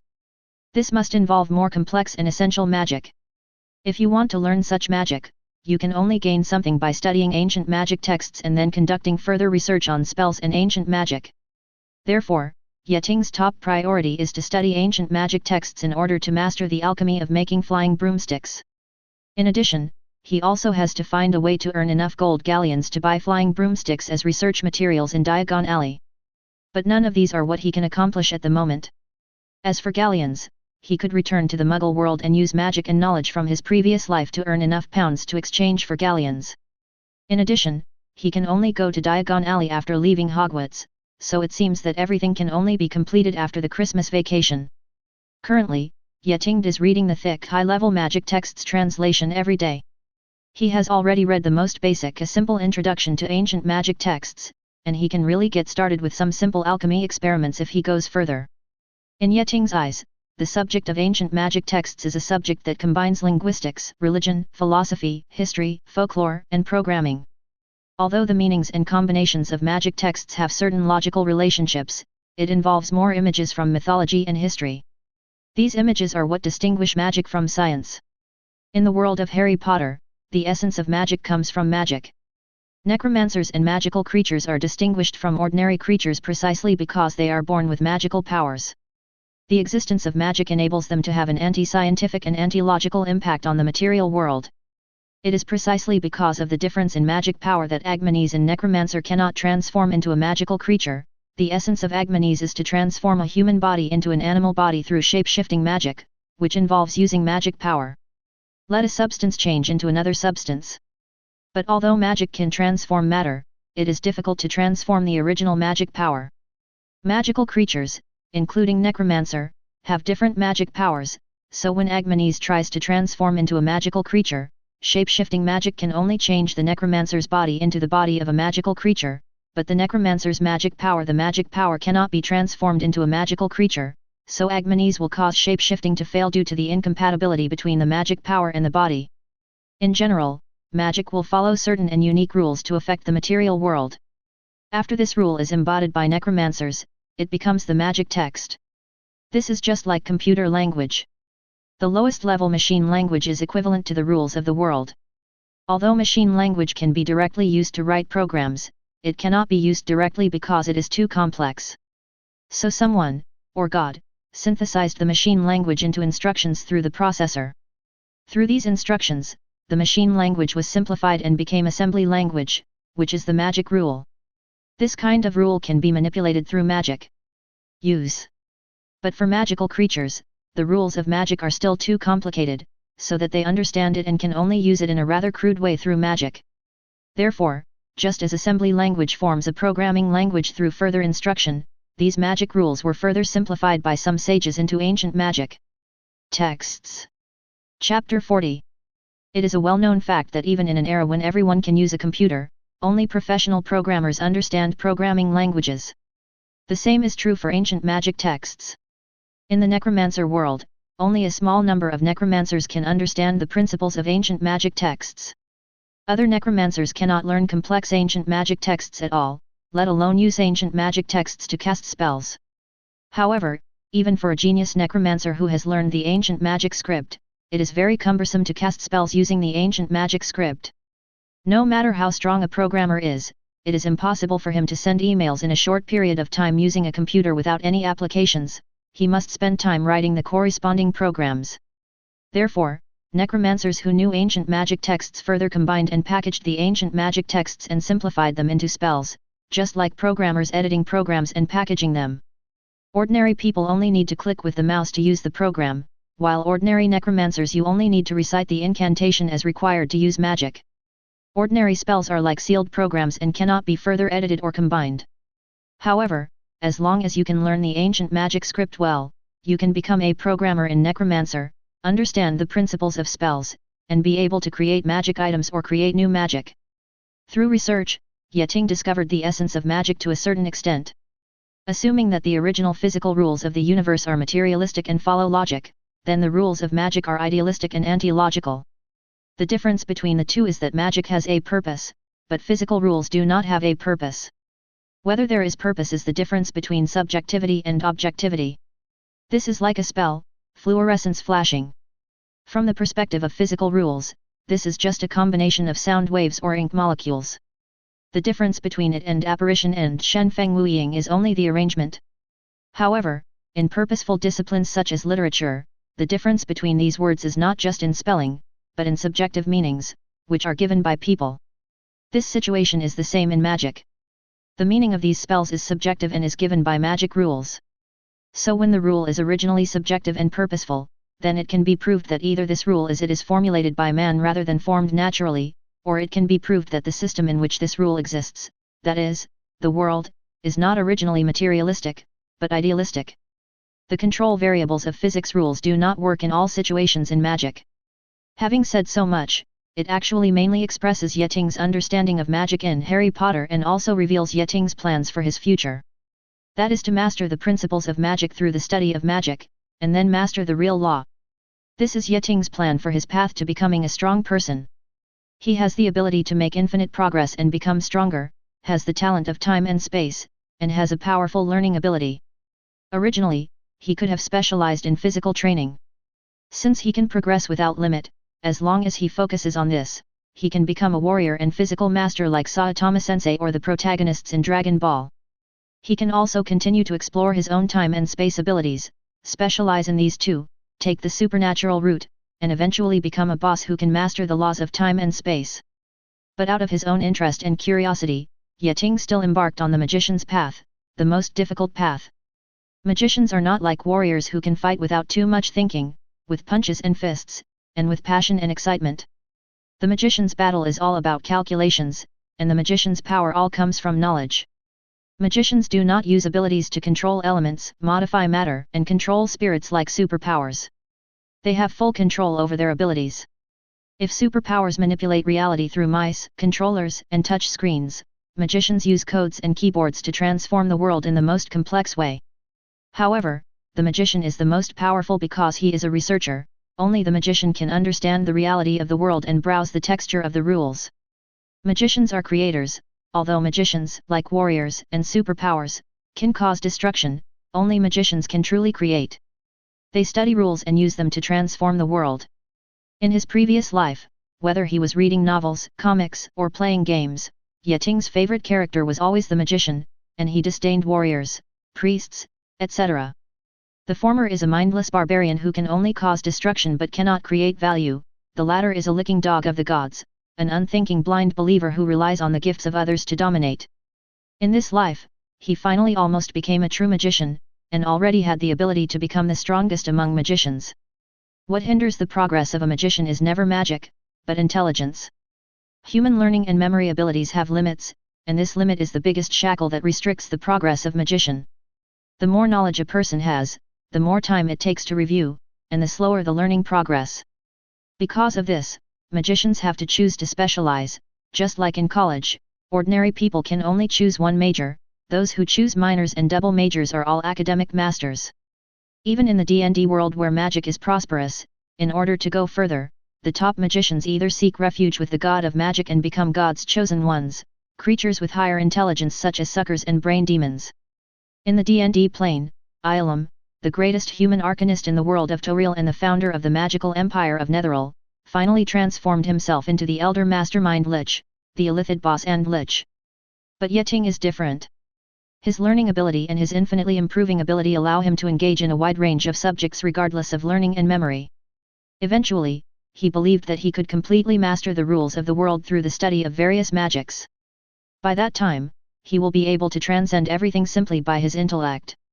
P.S. The picture shows the mind. Flare. Chapter 41. While Yeting was working hard to learn ancient runes in order to make his own broomstick, news came from Gryffindor. Harry Potter got a Nimbus 2000 broomstick. This broomstick is the latest product of the famous European broomstick company, Nimbus Racing Broomstick Company, which basically represents the highest level of flying broomsticks. The mainstream brooms currently used by the Quidditch teams of the four houses of Hogwarts are the old-fashioned 5-star sweeps. Only a few people can use the 6-star sweeps. However, even the 6-star sweeps cannot match the performance of the Nimbus 2000. Contend. After hearing the news, Roger came to Yeting once. He proposed to apply for crowdfunding in the college to buy Yeting a Nimbus 2000, but Yeting refused. Quidditch is not a sport that relies solely on the performance of a broomstick. Yeting said disdainfully, even if you give me a Comet 260, I can beat any opponent. He said that, but in fact he just thought it was a waste to buy a Nimbus 2000. He will be able to make his own broom within this semester, and the light wheel he bought now for 2000 will only eat dust. Unknowingly, Yeting has been living in Hogwarts for 2 months. 2 months of studying and living in the castle, and getting along with the friends around him, especially Hermione, Zhongqiu, and Pinello, made him increasingly regard Hogwarts as a place like home. In the first 10 years of this life, his life in Wu's orphanage was not bad, but the emptiness of being reincarnated, being separated from his previous life, and the loneliness of living among young children for a long time made his heart always incompatible with this world. Until that day, he met Dumbledore, learned the reality of the world, and then came to Hogwarts. The magical magic and the existence of acquaintances such as Hermione, Harry, and Zhongqiu made him feel a greater enthusiasm for life and some subtle warmth. Although he still looks down on these people with a condescending attitude from time to time in his heart and treats them as NPCs, there are still some people who have truly entered his heart and can make him take them seriously. For the teachers at Hogwarts, having students like Yeting is both a blessing and a pain. No matter what course it is, he can grasp what can be learned in class in advance. In fact, Yeting's study progress has now reached the 3rd grade level. This made the teachers feel a little ashamed, except for Professor Snape, because they felt that they could not give Yeting anything, and he had learned all the knowledge by himself. Since he has completely mastered the 1st grade courses, all homework is a piece of cake for him. On the night when homework was assigned in each class, Yeting would give the answers to the homework. These answers would often be referenced and copied by his 3 roommates, and then spread throughout Hogwarts the next day. This has resulted in that for a long period of time, the professors at Hogwarts have been faced with a large number of highly similar homework assignments with completely correct answers every week. But this happy plagiarism did not last long. After clarifying the situation from some Slytherins who hated Yeting, starting from Professor Snape, all the professors exempted Yeting from doing homework. The special treatment made the first-year students at Hogwarts howl, not out of jealousy, but because they would never get such a perfect reference answer again. Definitely, many stories have happened to Yeting in the past 2 months. All in all, before you know it, the first holiday at Hogwarts, Halloween is coming. On Halloween Eve, when Yeting woke up early in the morning, he could smell the sweet and tempting smell of roasted pumpkin floating in the corridor. This morning, Ravenclaw and Gryffindor were attending Professor Flitwick's Charms class. During this class, Professor Flitwick announced that he thought they could start making objects fly. In the previous class, ever since the students saw Professor Flitwick controlling Neville's leprous toad flying around the classroom, they had been eager to try this magic. Professor Flitwick divided the class into teams of 2 and began training. Yeting is studying on his own as usual. The book he is currently reading is Magic Symbol Collection. He has not finished studying high-level magic text translation, but similar books like Magic Symbol Collection, Magic Text Dictionary, Magic Text Translation basic books like Magic Phonetic Chart are no longer difficult for him. As for Hermione, as another top student recognized by the teachers, she was assigned to practice alone as usual. In fact, the teachers all knew that her so-called practicing alone meant sparring with Yeting. Well, don't forget that subtle wrist movement we have been training. Professor Flitwick said sharply, standing on his pile of books as usual. Wave and shake, remember, wave and shake. It's also very important to say the spell correctly. Don't forget Baruffio Necromancer, who said the F instead of an S and found himself lying on the bed on the floor, on the chest, was a bison. The students burst into laughter, and the classroom was filled with joy. Suddenly, with the sound of bang, a huge amount of bison appeared in the classroom out of thin air, startling the little necromancers, and everyone ran away, and then gathered around to watch the smelly big guy. Chapter 42. Oh, who did this? Professor Flitwick asked loudly, but he was obviously not angry. It's me, Professor. In the crowd, Yeting raised his hand. I thought this was just a joke. Obviously, this is a genius's spell, at least more complicated than the levitation spell. He recited a disappearing spell, and the bison, which was about to attack the podium, instantly disappeared into the classroom. Then he recited a restoration spell, and the tables and chairs that were messed up by the bison instantly returned to their original state. A beautiful spell. Professor Flitwick nodded to him appreciatively and commented, although it sounds like a joke, the Buffalo Curse was originally an amazing spell, but we won't talk about it now. He clapped his hands and announced the start of practice. The scene was once very chaotic. Harry Potter and Seamus Finnegan teamed up. They waved, and waved, over and over again, but the feather they were supposed to send into the air still lay motionless on the floor. In a rage, Seamus stabbed the feather with his wand, and it caught fire. Harry had to put out the fire with his hat. At another table, Ron's luck didn't seem to be much better. Wingardium Leviosa, he shouted, waving his long arms like windmills. You're wrong, Hermione said bluntly. Under Yeting's guidance, she succeeded after only 2 attempts. When he saw Ron's clumsy attempts on the side, she couldn't help but be like a teacher. It's Wingardium Leviosa. The word plus needs to be made long and clear.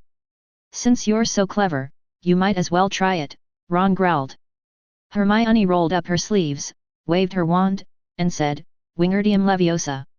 The feather rose from the table and hovered 4 feet above Hermione's head. However, Ron's reaction to Hermione's advice was very strange. Oh, dear Miss Know-It-All, why don't you stay with your equally talented lover? Hermione's face darkened immediately.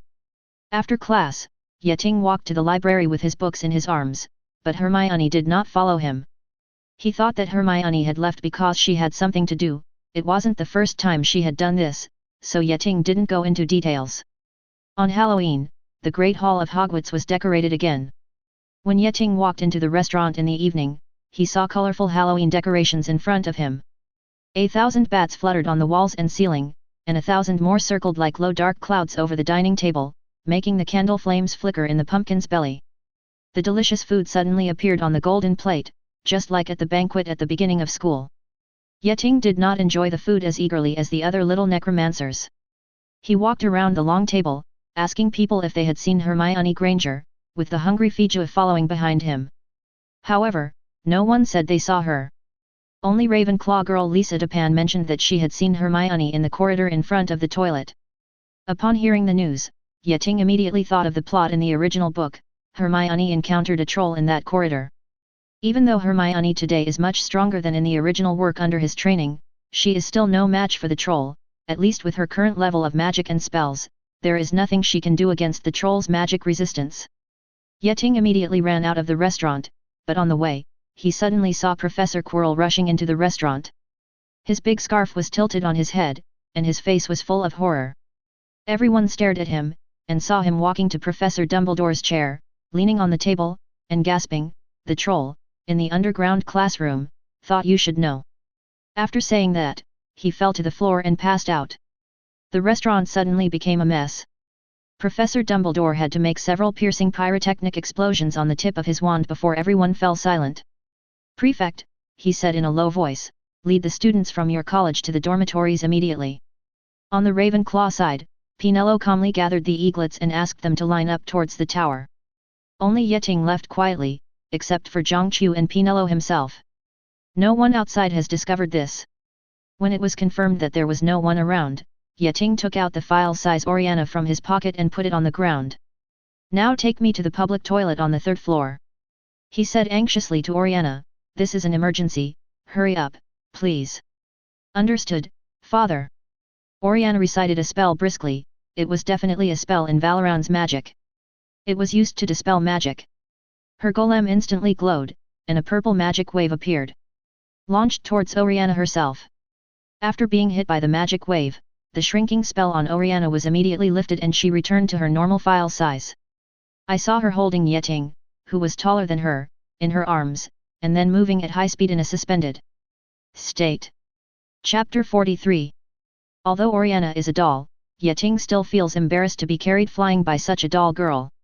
Under this awkward feeling, he twisted his body uneasily and protested to Oriana, but was ignored by the doll girl. In fact, the doll girl who was carried in her pocket by her father every day had long wanted to give it a try and do it on purpose. I really don't know how the innocent Oriana could become like this. This is the legendary pink cut black. After entering the 3rd floor, Yeting immediately smelled a pungent odor, which was a mixture of smelly socks and public toilets that had never been cleaned. Then he heard it a low grunt and the sound of huge amounts of feet dragging along the ground.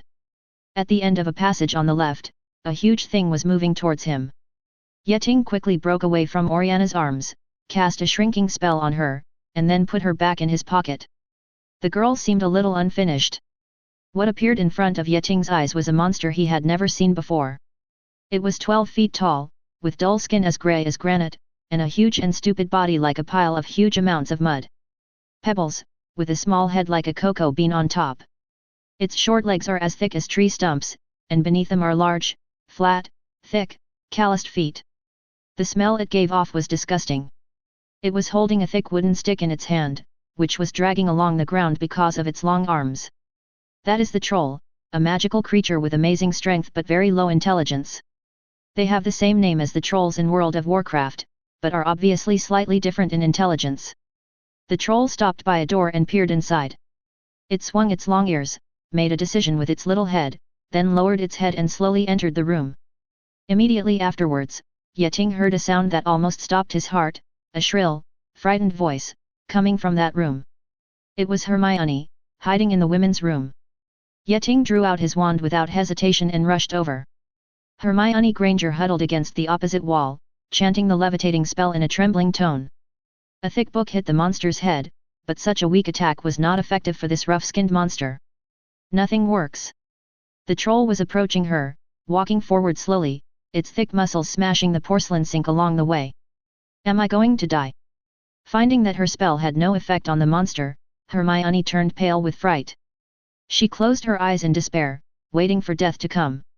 The moment she faced death, the first thing that appeared in her mind was not her parents or the professors at Hogwarts, but the handsome boy who sacrificed his life to save her when she fell from the broom. Help me, Yeting, she shouted in her heart. Although she didn't use the elixir, her wish was immediately fulfilled. The divine blade is shadowless. Yeting chanted a spell loudly, and an invisible sharp blade pierced the air and flew silently towards the back of the giant monster. In just an instant, it caused a 1-meter-long hole on the giant monster's back. The wound, blood spattered everywhere, and blood flowed outward. The moment of severe pain made the troll roar, and it swung its giant stick randomly, smashing the entire toilet with bricks and rocks scattered everywhere. Finally, this low IQ monster turned around and discovered the culprit. Hearing a roar, the troll ran towards Yeting waving a wooden stick, leaving a trail of blood behind him. At this time, Hermione, who was already desperate, also discovered the change of things. The boy's chanting sound and the strange behavior of the troll made her understand that someone had saved her and attracted the attention of the troll for her. She took a closer look. Standing at the door of the toilet was the boy she had longed for. "Be careful!" she shouted anxiously as she saw the troll approaching Yeting.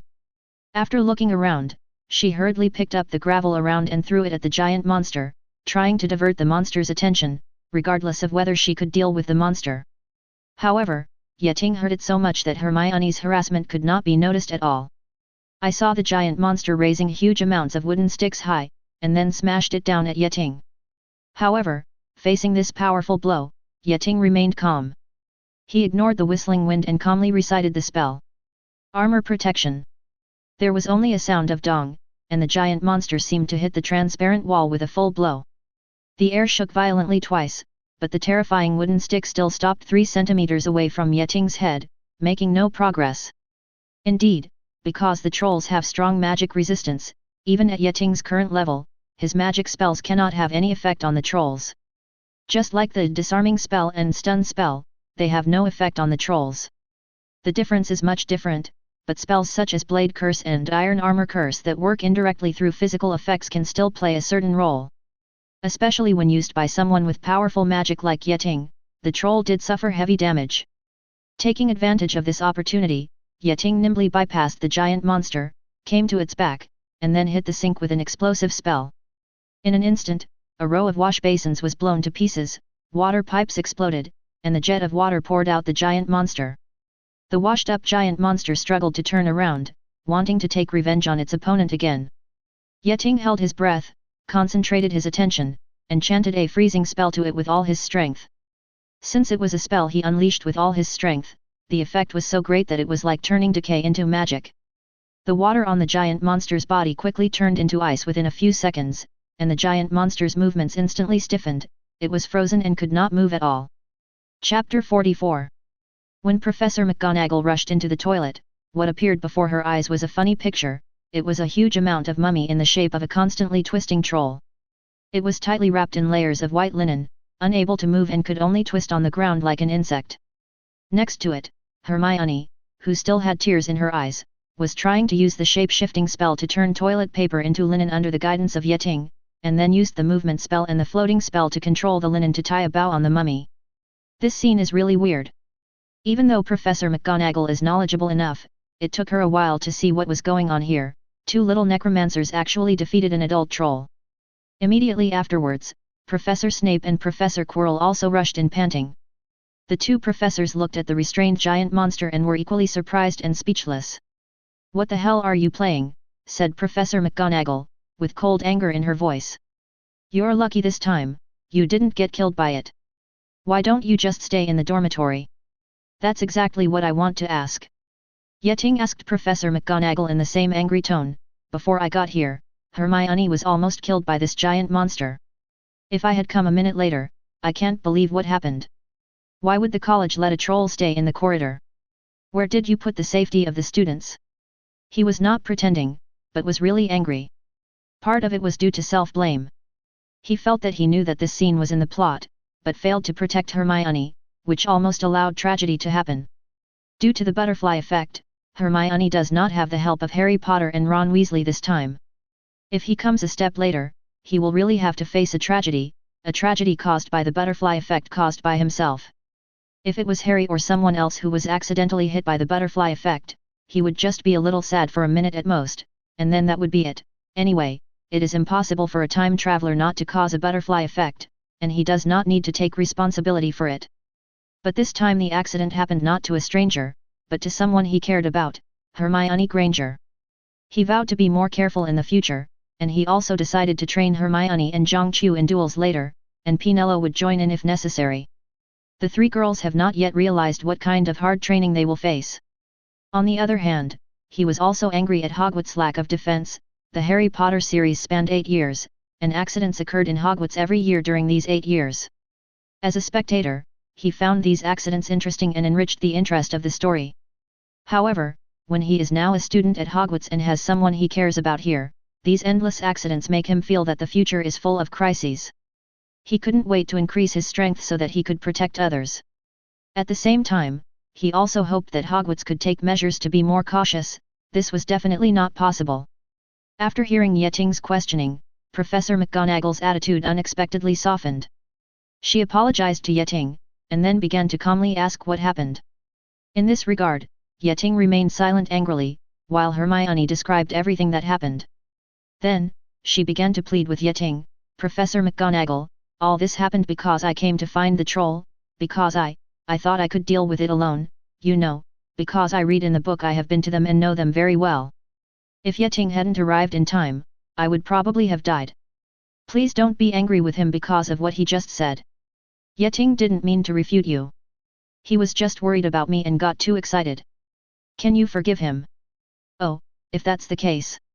Professor McGonagall stared at them and muttered, "Miss Granger, you stupid girl, how can you think that you can deal with a mountain of giant monsters alone?" Hermione hung her head. She was the person least likely to violate the school rules, and now, in order to get Yeting out of trouble, she actually lied and said that she had violated the school rules. What a good little girl, who is usually proud and respects her teachers, she learned to lie, quibble and plead for the first time. "Miss Granger, Ravenclaw will be deducted 5 points for this incident," said Professor McGonagall. "I am very disappointed in you. If you are not hurt at all, you'd better return to Ravenclaw as soon as possible. We're going to Crow's Tower. The students are having Halloween dinner in their colleges." Professor McGonagall turned to Yeting. "Well, I still say you're lucky, not many first years can take on a full-grown troll. 10 points for you, Ravenclaw. I'll inform Professor Dumbledore of this." Yeting pulled Hermione out of the room and walked towards the college. When they passed the first corner, out of sight of the professors, Hermione suddenly threw herself into Yeting's arms and hugged her tightly. He doesn't want to let go. The troll's fatal blow frightened her. At the scene, due to her excitement, she was not aware of it. Now that she had recovered, the thrilling scene lingered in her mind over and over again. She couldn't forget it, so she had no choice but to find a sense of security with Yeting. Yeting kissed her forehead lovingly, then half-hugged and half-hugged her all the way to the Ravenclaw lounge. When she heard other people's footsteps and voices, Hermione finally reacted, left his arms with a blushing face, and trotted back to the lounge. First. Chapter 45. Early the next morning, the story of Yeting's single-handed defeat of the troll spread around Hogwarts. Most of the junior necromancers praised Yeting's powerful magic power, and some senior necromancers also said that even they would find it difficult to achieve this. But there are still some senior students who are jealous and think that a mere giant monster is not worth mentioning. Slytherin's Draco Malfoy even called the existence of trolls a conspiracy by that mudblood in front of 2 of his lackeys. That night, he was sapped. According to his own recollection, he was hit in the head by a metal ball with gears. In addition, Professor Quirrell completely lost his reputation in this incident. As a professor of black magic defense class, he was frightened unconscious by the troll, but Yeting, a student, defeated the troll. At this time, everyone recalled Yeting's original evaluation of Professor Quirrell, and everyone began to admire his foresight. Professor Quirrell was indeed a showy guy. In the following days, the atmosphere in Hogwarts gradually began to become turbulent because the Quidditch season was about to begin. After entering November, the weather becomes very cold. The mountains surrounding the school were grey and covered with ice and snow, and the lake surface was as cold and hard as tempered steel. Every morning there is frost on the ground. Hagrid could be seen from an upstairs window, swaddled in a long moleskin coat, wearing rabbit fur gloves and huge amounts of beaver fur boots, defrosting a broomstick on the Quidditch pitch. Yeting also began to join the training of the Ravenclaw team. Among the team's 3 chasers, Yeting is responsible for the main attack with Superman's personal ability, while Roger and another chaser are responsible for cooperating with him, assisting him in completing breakthroughs, covering him and providing support. After Yeting came to the Ravenclaw team, he not only improved the overall level of the team with his strong personal ability, but also greatly benefited the team in terms of tactical strategies. In fact, the 4 teams of Hogwarts originally have their own characteristics, Gryffindor has strong frontal strength, Hufflepuff is good at protracted battles, Slytherin relies on physical confrontation and foul tactics to win, and the Ravenclaw team is originally known for its varied tactics. However, the necromancer community is too conservative and complacent, and the logical ability of most necromancers is really worrying. In terms of tactical research on ball sports, necromancers mostly rely on feeling and rarely conduct scientific statistics, analysis, and summary, which results in their tactical level being quite backward. Because Muggles attach great importance to science and logic, they have more practical and thorough research on the tactics of ball sports. Although there is a big gap between football, basketball, and Quidditch, Muggles' advanced tactics can make a difference in the tactics of Quidditch. Learn from. Yeting relied on his own wisdom and combined Muggle football, basketball, and aerial combat tactics to design many Quidditch offensive and defensive tactics for Ravenclaw. The level of these tactics far exceeds those existing in Ravenclaw. Even in the Quidditch World Cup, few teams can come up with more advanced tactics. This made the Ravenclaw players greatly admire Yeting. They all believed that even if Yeting did not join the Ministry of Magic as an Auror after graduation, or stay at Hogwarts as a professor, they believed that this was Yeting's the best way out after graduation. You can also shine in the Quidditch game and become a legendary player or coach. And Roger even appointed Yeting on the spot as the next captain of the Ravenclaw team. In fact, Yeting is now equivalent to the de facto captain of Ravenclaw. He is responsible for designing tactics, arranging training programs, and directing during games. These are all the work of a captain. However, Roger, who was deprived of power in this way, was happy to see this happen, because Ravenclaw had not won the Quidditch Cup for several years. Now that Yeting can lead everyone to avenge their past humiliation, he, as captain, is definitely happy to see it happen.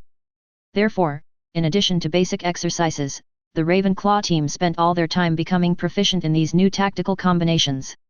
In order to make the effect of the new tactic more obvious, they also formulated a secret plan and asked other necromancers from Ravenclaw to patrol near the Quidditch pitch during their training to drive away any idlers approaching the Quidditch pitch.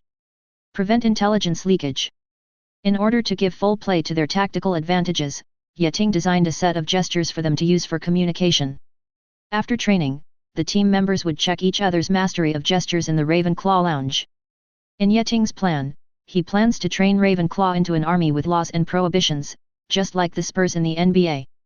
Although his ultimate goal in this world is to master the rules of magic, Quidditch is just a hobby, but even if it is a hobby, he must do his best when given the opportunity. This is his attitude.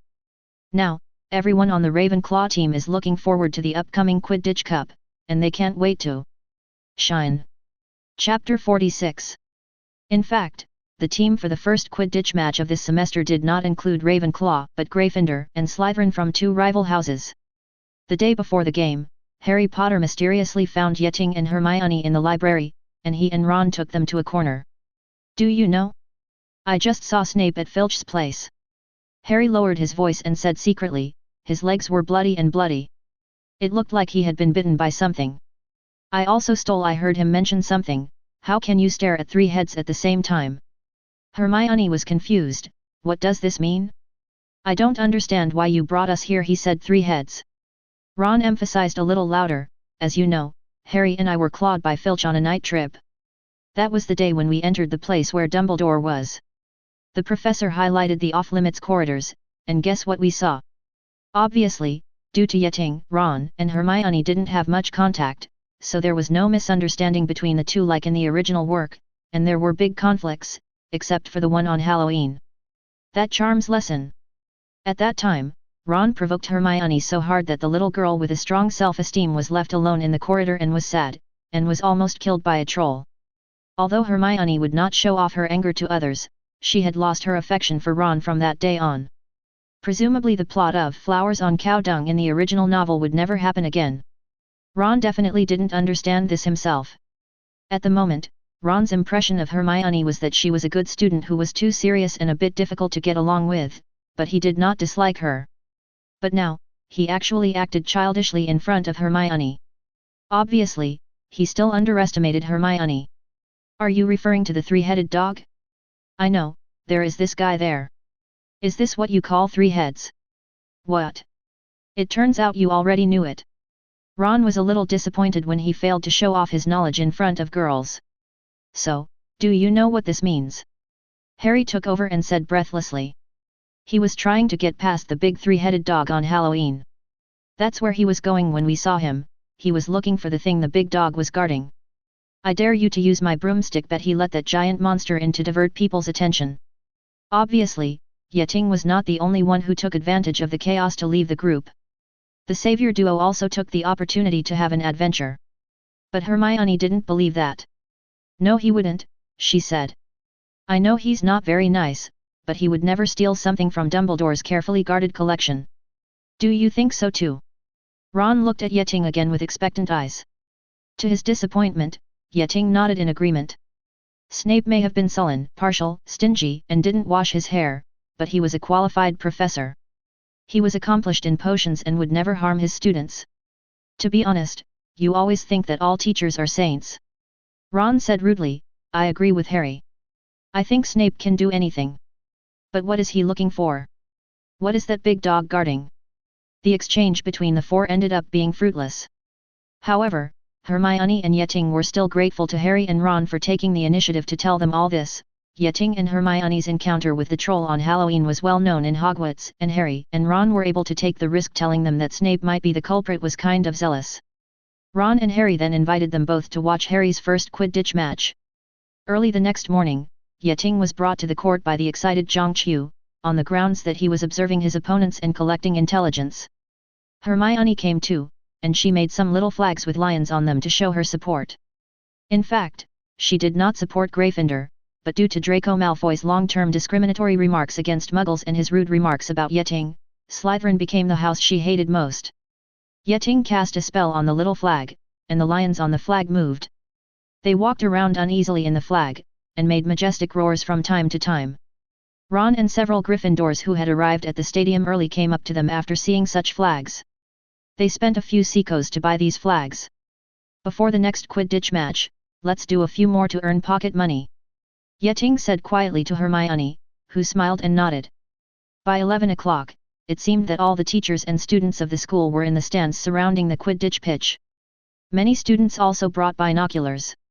The seats were literally raised into the air, but it was still difficult to see the action at times. Mrs. Hooch from flight class became the Quidditch referee. She stood in the middle of the court, holding her broomstick in her hand, waiting for players from both teams to arrive. Listen, I want everyone to play fair and honestly, she said once the players gathered around her. Her words seemed to be specifically directed at Marcus Flint, the captain of the Slytherin team and a 6th grade student. The Slytherin team often resorted to dirty tricks in their games, and Flint was especially so. Mrs. Hooch blew her silver whistle hard. 15 flying broomsticks rose from the ground and rose high into the sky. The game begins. Chapter 47. The quaffle was immediately snatched by Angelina John of Gryffindor. What an excellent chaser that girl was, and also very charming. Jordan. I'm sorry, Professor. Lee Jordan is a friend of the Weasley twins. He is serving as the commentator for the game, under the watchful eye of Professor McGonagall. The competition was quite intense from the beginning, definitely, in the eyes of others except Yeting. Gryffindor scored early, scored by Angelina John, while Harry Potter patrolled the skies in search of the snitch. Soon he discovered something. A golden light flew past Adrian Pusey's left ear, causing him to miss the quaffle. Harry was so excited that he chased after him, but soon Higgins, Slytherin's seeker, also discovered the target, and the two started chasing each other side by side. The chasers seemed to have forgotten what they should be doing, and were hovering in the air one by one, watching. Harry was faster than Higgins, but his opponent had another helper. Marcus Flint deliberately bumped into Harry. Harry's broomstick suddenly veered off course, but he held onto it tightly. Foul, shouted the Gryffindors. Mrs. Hooch angrily scolded Flint, then ordered Gryffindor to take a free kick at the goal post. But in the chaos, the snitch disappeared from sight again. The game started again, and Harry looked for the snitch again, but when he dodged another bludger that whirled and flew past his scalp, something unexpected happened. His broomstick suddenly gave a frightening tremble. For a moment, he thought he was going to fall. He grabbed the broom handle tightly with both hands and clamped it tightly with his knees. Harry tried turning towards the Gryffindor goalpost, intending to call Wood to a timeout, and then realized that his broomstick was completely out of control. He couldn't turn it around, couldn't direct it. The broomstick turned left and right through the air, shaking violently from time to time, almost falling him off. This time it was Slytherin's turn to score, and the Slytherins cheered. No one seemed to notice that Harry's broomstick was acting strangely. The broom twitched and twisted crazily all the way, slowly lifting Harry further and further away from the arena. But soon, everyone in the stands turned their attention to Harry. His broomstick began to tumble and roll, and Harry could barely hold on without falling. Suddenly, the broomstick twisted wildly again, and Harry was thrown off. He was now hanging on the broom handle with only one hand. He almost fell. "There's something wrong with Harry's broom," someone shouted. Ron looked at the stands opposite with his binoculars, and then said to Hagrid next to him in horror, "I knew it was Snape." Snape stood in the middle of the stands opposite them. He stared at Harry and muttered something silently. "He's up to no good, jinxing the broomstick," he shouted, then ran in Snape's direction. In the Ravenclaw stands, Hermione also noticed something was wrong. "Yeah, try to save him." She tugged at the corner of Yeting's clothes. Yeting nodded, took out his wand and pointed it at Harry's broom. The next moment, the Nimbus 2000 stopped flying around, but it still shook, as if someone was playing tug-of-war with it on both sides. But Harry was finally able to steady himself, and he climbed back onto the broom with great effort. "Someone is casting a spell on the broom," Yeting said to Hermione while trying his best to control the broom with his wand. "I can feel that there are at least 2 people besides me doing this. I'm sure one of them wants to kill Harry and the other is protecting him. I'm here to find out who it is." Hermione took Zhongqiu's telescope and looked back and forth at the stands opposite. Suddenly, she let out a scream. It turned out that an accident had happened in the stands diagonally opposite. Snape, who was mumbling something, was pushed by Ron, who suddenly arrived, and fell onto the nearby little snakes. Slytherins, the stands were in chaos. As soon as Snape's spell broke, Harry's balance on his broom was broken. The broom immediately lost control, and Harry had to watch as the broom dived towards the ground with him. "I really have no choice but to use the last resort." Yeting shook his head helplessly, but a gloating smile appeared at the corner of his mouth. He chanted another spell to Harry, and just as Harry was about to be knocked to the ground by the broom, a blue magic hit him. This time he was saved, but not in the way he wanted. The magic caused his body to instantly expand and turn into a big balloon. His body size had become several times larger than before, and his clothes and pants were stretched to the point of being stretched out. Although Harry, who had turned into a balloon, still hit the ground, he was only bounced up without any injuries. But after a gust of wind blew, he began to float away into the distance, seeming to be blown away by the wind. As for his Nimbus 2000, it had already flown into the woods due to inertia. Chapter 48. The Gryffindor players scrambled to catch Harry, who was about to fly away, and pulled him to the ground. Seeing Harry inflated like a balloon, everyone was so amused that they wanted to laugh, but they all held it back out of sympathy. Being deceived, Harry opened his mouth to say something, but he didn't know if it was because his throat was swollen. He couldn't make any sound and could only breathe out. Seeing this funny scene, all the team members couldn't hold it in anymore and burst out laughing. The Weasley brothers laughed the loudest, and they loudly praised Yeting as a prank genius. After a while, the laughter stopped. Captain Wood pulled out his wand and tried to change Harry back to his original appearance, but no matter what spell he used, it didn't work. When he used the stop curse, Harry, who was like a balloon, not only did not return to his original shape, but instead expanded several times. Originally, it only took one person to stop him on the ground, but now it takes a time man to hold him down. In desperation, they had no choice but to turn to the culprit Yeting. Yeting did not take action himself, but put down Feiju, who was lying on his shoulder. Feiju climbed onto Harry's body knowingly, because the balloon was so huge, she almost fell off several times. Then she stretched out her paws hidden under the flesh pads, poked Harry lightly, and then ran away. Also seemed to jump away. The next moment, the place where Feiju's claws hit immediately began to leak air, and Harry himself was blown away like a deflated balloon by the sprayed gas, along with the Weasley brothers and the others who were holding him. Angelina, John and Alaya Spinnet were both taken to the sky. In the end, all 5 people fell hard and the scene was a mess. But to their surprise, Harry spit out a golden snitch from his mouth. Gryffindor won inexplicably. They defeated Slytherin with 170 points to 60 points. After the game, Hermione dragged Yeting and hurriedly caught up with Ron and Harry, wanting to discuss Harry's accident. Harry and Ron did not participate in the celebration, but visited Hagrid's cabin. In the cabin, Hagrid made a pot of strong tea for the four of them. "Oh, I know you two." Hagrid poured tea for them and looked at Yeting and Hermione in surprise. The genius duo from Ravenclaw, Mr. Heartthrob and Ms. Know-It-All. "Thank you for the tea." Yeting nodded helplessly. He was used to such teasing names, but Hermione still blushed a little. Hagrid brought them another pack of fudge, which was so sweet and soft that it stuck to the teeth when roasted over the fire. Soon, they were chatting about the accident that happened on the Quidditch field. "It was Snape who did it," Ron explained to everyone. "I saw it. He was chanting a spell on Harry's broomstick, muttering to himself, and keeping his eyes fixed on Harry." "I saw it too." Hermione added, "If Ron hadn't stopped Snape, Harry might still be in the sky." "Nonsense," said Hagrid, who had no idea what was happening around him in the stands. "Why would Snape do such a thing?" Ron and Harry looked at each other and finally decided to tell the truth. They described to Hagrid what happened on Halloween and what they found yesterday. Hagrid put the teapot down hard. "How do you know about Lua with 3 heads, he asked. "Lua with 3 heads? Ron and Harry were a little confused. "Yes. It's mine. Bought it from a Greek guy I met at the hotel last year. And I lent it to Dumbledore to keep." "What?" Harry asked eagerly. "Okay, don't ask any more," Hagrid said rudely. "That's secret number 1, do you understand?" "But Snape wanted to steal it." "Nonsense," Hagrid said again.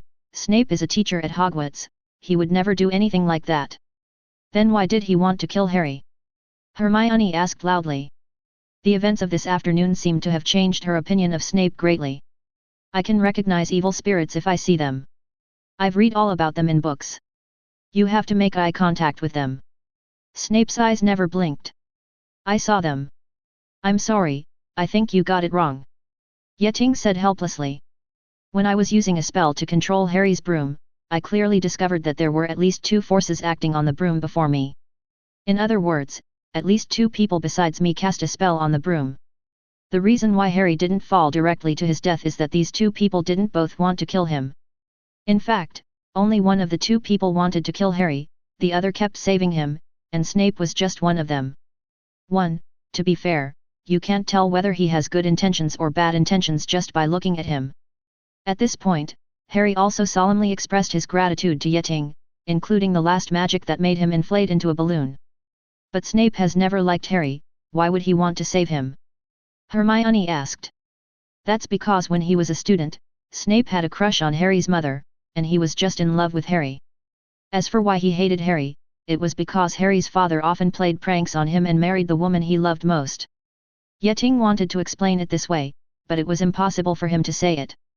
"I also want to tell you that you are wrong," Hagrid said irritably. "I don't know why Harry's broomstick behaved like that, but Snape would never want to kill a student. Now, you guys listen to me, you are meddling in things that have nothing to do with you.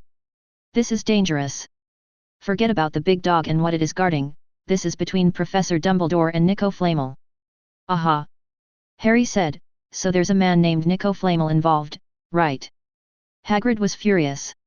He was angry with himself because a slip of the tongue had allowed him to reveal his secret. Chapter 49. A week after Gryffindor defeated Slytherin, the second Quidditch match began. Normally, the most watched game in the Quidditch Cup at Hogwarts is often Gryffindor vs Slytherin, because the competition between these 2 rival houses is the most intense and also the most interesting. This time, however, that routine was overturned.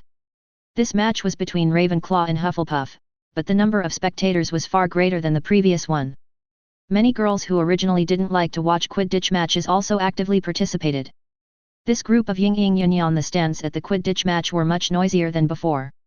This is because this game is the first Quidditch match played by Yeting, the recognized hero of Hogwarts. Looking around, all the stands almost turned into a sea of blue and bronze, and the girls held up banners with Yeting's name on them. Because of Yeting, the Ravenclaw team has received unprecedented welcome, except for some Hufflepuff and Slytherin students. The former supports their own house, while the latter is based on pure-blood discrimination against Muggles. But no matter what, the Ravenclaw players still took advantage of it. They followed Yeting into the stadium proudly, waving constantly to the surroundings and receiving cheers after cheers. "This makes me feel like I'm participating in the Quidditch World Cup," Zhang Qiu muttered in Yeting's ear, looking a little angry. she probably thought so. Yeting belongs to me alone, you coquettish bee, don't yelled. The captain of Hufflepuff is Seeker Cedric Diggory. This tall and handsome boy also serves as the prefect of Hufflepuff House. Before Yeting entered Hogwarts, he was one of the most popular boys in the school, excelling in appearance, academics, and sports. Definitely, in the original book, when Harry was in 4th year, Diggory also became Zhang Chu's boyfriend coincidentally. Zhang Chu is now playing against him, she is the Seeker of Ravenclaw, but the plot must never happen again. After Mrs. Huoqi whistle, both sides took off at the same time, and the game officially began. With his super fast reaction, Yeting immediately grabbed the quaffle thrown high in the air and nimbly dodged the contenders. The next moment, like lightning, he increased his speed to the limit in an instant. Before the Hufflepuff players could react, Yeting rushed into the scoring area. Only the goalkeeper subconsciously flew forward to intercept, but it was already too late. The quaffle swished into the middle goal under the influence of inertia and arm strength. Yeting turned around and left coolly, leaving only the goalkeeper with a confused look on his face. Lee Jordan's rhythmic commentary came from the stands. Beautiful fast break, Ravenclaw scored, the scorer was Ravenclaw's new chaser, our heartthrob Yeting. His speed is unmatched, I wonder why he doesn't become a Seeker. The Hufflepuff keeper hasn't reacted yet, he must be thinking, what just happened? Am I still asleep? Oh. Even better, it was less than 10 seconds into the game when Ravenclaw scored, the fastest goal I've ever seen. The score was scored within 10 seconds of the start, and the audience in the stands was immediately ignited. Screams, cheers, and shouts of Yeting seemed to overturn the entire auditorium. Yeting could see Hermione and Penelope cheering loudly in the Ravenclaw stands, and Harry, Ron and Hagrid in the Gryffindor auditorium were also cheering for him. Ever since Yeting was in the game after they rescued Harry, they both had a good impression of him. His speed is too fast. We need someone to keep an eye on him. Diggory's face looked a little ugly. Yeting gave them a blow as soon as he came on the stage. This caught him off guard and had to change his tactics temporarily. However, they soon learned that single-man marking alone could not help the real masters. After Hufflepuff served, the quaffle was passed between the chasers. Hufflepuff players prepare to draw the opponent's attention by passing the ball, thereby stretching the opponent's defense. Although such a passing tactic is effective, it requires a high degree of tacit understanding among the players, because it is easy to make mistakes with such frequent passes. There was a tacit understanding among the Hufflepuff players, but after all, they were not professional enough, and Yeting quickly caught on to their flaw. When one of the chasers was about to pass the quaffle to another player, due to a slight mistake in coordination, the distance between the two became slightly wider, leaving an opportunity for Yeting to take advantage of. Jordan was still chattering endlessly. The Hufflepuff team passed the ball to each other tacitly, looking for opportunities to attack. Oh! They threw the bludger hard to Ravenclaw's Yeting. Beautiful. How cool it was to dodge the bludger with just a tilt of the head. Oh! God, what did I see? Stealed. Hufflepuff was robbed. Who did it? Again Yeting. He easily stole Hufflepuff's quaffle with just a single acceleration. I have never seen such a crisp and clean steal. At this time, there was no need for Lee Jordan to explain at the top of his lungs. The little necromancers in the stands exclaimed, and everyone stared at the black and blue. Lightning. Chapter 50. His speed is very, very fast. Merlin is on top. I can't believe it. He just swept 6 stars. Even Nimbus 2000 doesn't have such speed. The Hufflepuff players are catching up. Chasing, but no one could catch up with him. Even Diggory caught up. Could he be stopped? Oh, he failed. Yeting continued to move forward. God, he passed by goalkeeper, the ball went in. He scored. He scored again. Oh. He is such a genius. He participated in the Quidditch match for the first time and scored 2 goals in less than 3 minutes in the first minute. I have never seen. It's crazy to have such a talented player. Yeting turned around easily and high-fived the team members one by one. Several senior teammates even touched his head. They were so happy because Yeting's actual performance in the game told them, Ravenclaw's time has come. In the next game, Yeting showed his prowess. Although the performance of the broom limited his top speed, he still relied on his weird speed changes and precise running positions to steal Hufflepuff's passes 5 times in a row. Each steal was followed by an unexpected goal. Every time he steals the ball, there will be a burst of cheers in the audience. The players responsible for marking him can't keep up with his rhythm and are left behind time and time again. And Lee Jordan's commentary was like putting the last shovelful of dirt on their graves. The score is now 70-0. Hufflepuff is no match at all. They have reached a stalemate, they can't. Offensive, unable to defend, unable even to pass the ball, in front of this Ravenclaw rookie, they can do nothing. They are facing an extremely powerful hunter, and as long as they reveal a slight flaw, they will face a fatal blow. The cheers in the surrounding auditorium were mixed with bursts of boos, and the target of the boos can be imagined. Damn, this guy. No match at all. Several Hufflepuff chasers have been driven crazy by Yeting. Their movements are gradually less powerful than before, and their energy is becoming less and less concentrated. They are almost desperate. Faced with a situation where the team was defeated by his opponent alone, Diggory, as the captain, had to make a difficult decision, use some special tactics to save the situation. He himself and the two batsmen are responsible for keeping an eye on Yeting, ready to double-team him at any time. The three chasers must be completely exposed to the interference of the bludger, and at the same time face the opponent's other two chasers, and score points through frontal attacks.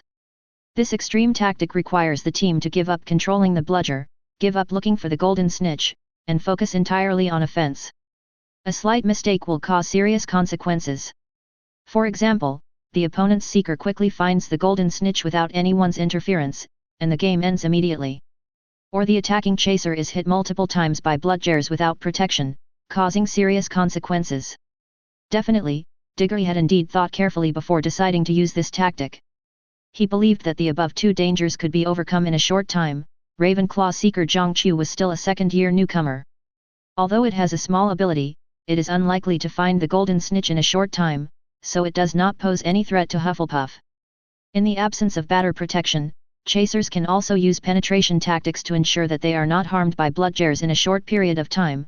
The so-called penetration tactics are to abandon their own formation and completely enter the opponents in the player's formation. With players from both sides mixed up, it is very difficult for the batter to accurately hit the bludger to the opponent without hurting one of his own. So, taking advantage of the dead ball time, Diggory briefly arranged the tactics for the players. When Hufflepuff kicked off the ball, Yeting found that a seeker, two batters, and a total of 3 big men were staring at him eagerly. He wanted to bypass them and compete with the Hufflepuff chasers for the quaffle, but instead of doing their own thing, these 3 people swarmed up to block him. The opponent's 2 batters also tried to double-team him from the left and right, but he easily dodged it. He first increased his speed, and then suddenly slowed down and stopped when he was about to be flanked. The 2 Hufflepuffs, the batsmen, had no time to break and collided with each other, nearly falling off their broomsticks. After that, the Hufflepuff players no longer dared to double-team him recklessly, but these 3 people still ignored their responsibilities and kept entangled with him, making him completely unable to participate in the dispute over the quaffle. Grab the hit. On the other side, the Hufflepuff chasers rushed into the Ravenclaw team. They fought hand-to-hand with the Ravenclaw chasers in a 3-on-2 manner. The batsman who took control of the ball had nowhere to start. Soon, the Hufflepuff team broke through to the Ravenclaw scoring area. Hufflepuff's tactics were already obvious. Beaters and seekers blocked him, separating him from his teammates, and then the opponent's 3 chasers completed the attack through a 3-on-2 numerical advantage in a short period of time. Sure enough, the opponent still had a few tricks up his sleeve and was not a weakling unable to fight back. Yeting nodded secretly. This kind of response was not bad, but it still couldn't trouble him. He gestured to the Ravenclaw keepers and chasers. After the 3 saw it, they immediately changed their tactics and no longer focused on fighting with their opponents. Instead, they chose to tangle with them, trying to slow down Hufflepuff's attack. Then, Yeting waved to the 2 Ravenclaw batters, and the 2 nodded in agreement. They gave up using the bludger to interfere with Hufflepuff's chasers, and instead hit the bludger in the direction of Yeting. At the moment, because Yeting was entangled by 3 of the other party's people, the distance between the 4 of them was not too far from each other. Seeing the bludger flying towards him, Yeting silently calculated the position and speed of the bludger, the opponent's players and himself, and then saw the right moment and flew in front of one of the Hufflepuff batters. Yeting's sudden jam startled the batter. He quickly turned around before colliding with Yeting. As a result, he was caught off guard by the flying bludger and almost fell off the broom. Hufflepuff's 3-man defense against Yeting immediately showed flaws. Cedric Diggory and another batter were dodging another bludger. Seeing this, they immediately wanted to help, but it was too late. At the moment, Yeting was like a tiger coming out of the gate or a dragon entering the sea. He immediately took advantage of his speed, threw them away, and flew towards his own half. At this time, Diggory discovered that at some point, under Yeting's temptation, the three of them had moved away from the center of the stadium, and the chasers group was quite a distance away from them. It was too late for them to go back and help. Diggory had to sigh, Yeting is indeed a genius. At that time, he found a way to deal with Yeting and thought he had a plan. Who would have thought that he would still be toyed with by Yeting? Hufflepuff would definitely lose this game. If you enjoyed this video, please give it a like and subscribe to the channel so you are notified of future uploads. You can find the next parts in the playlist visible on the screen or on my channel. Thank you for watching, and I'll see you in the next one.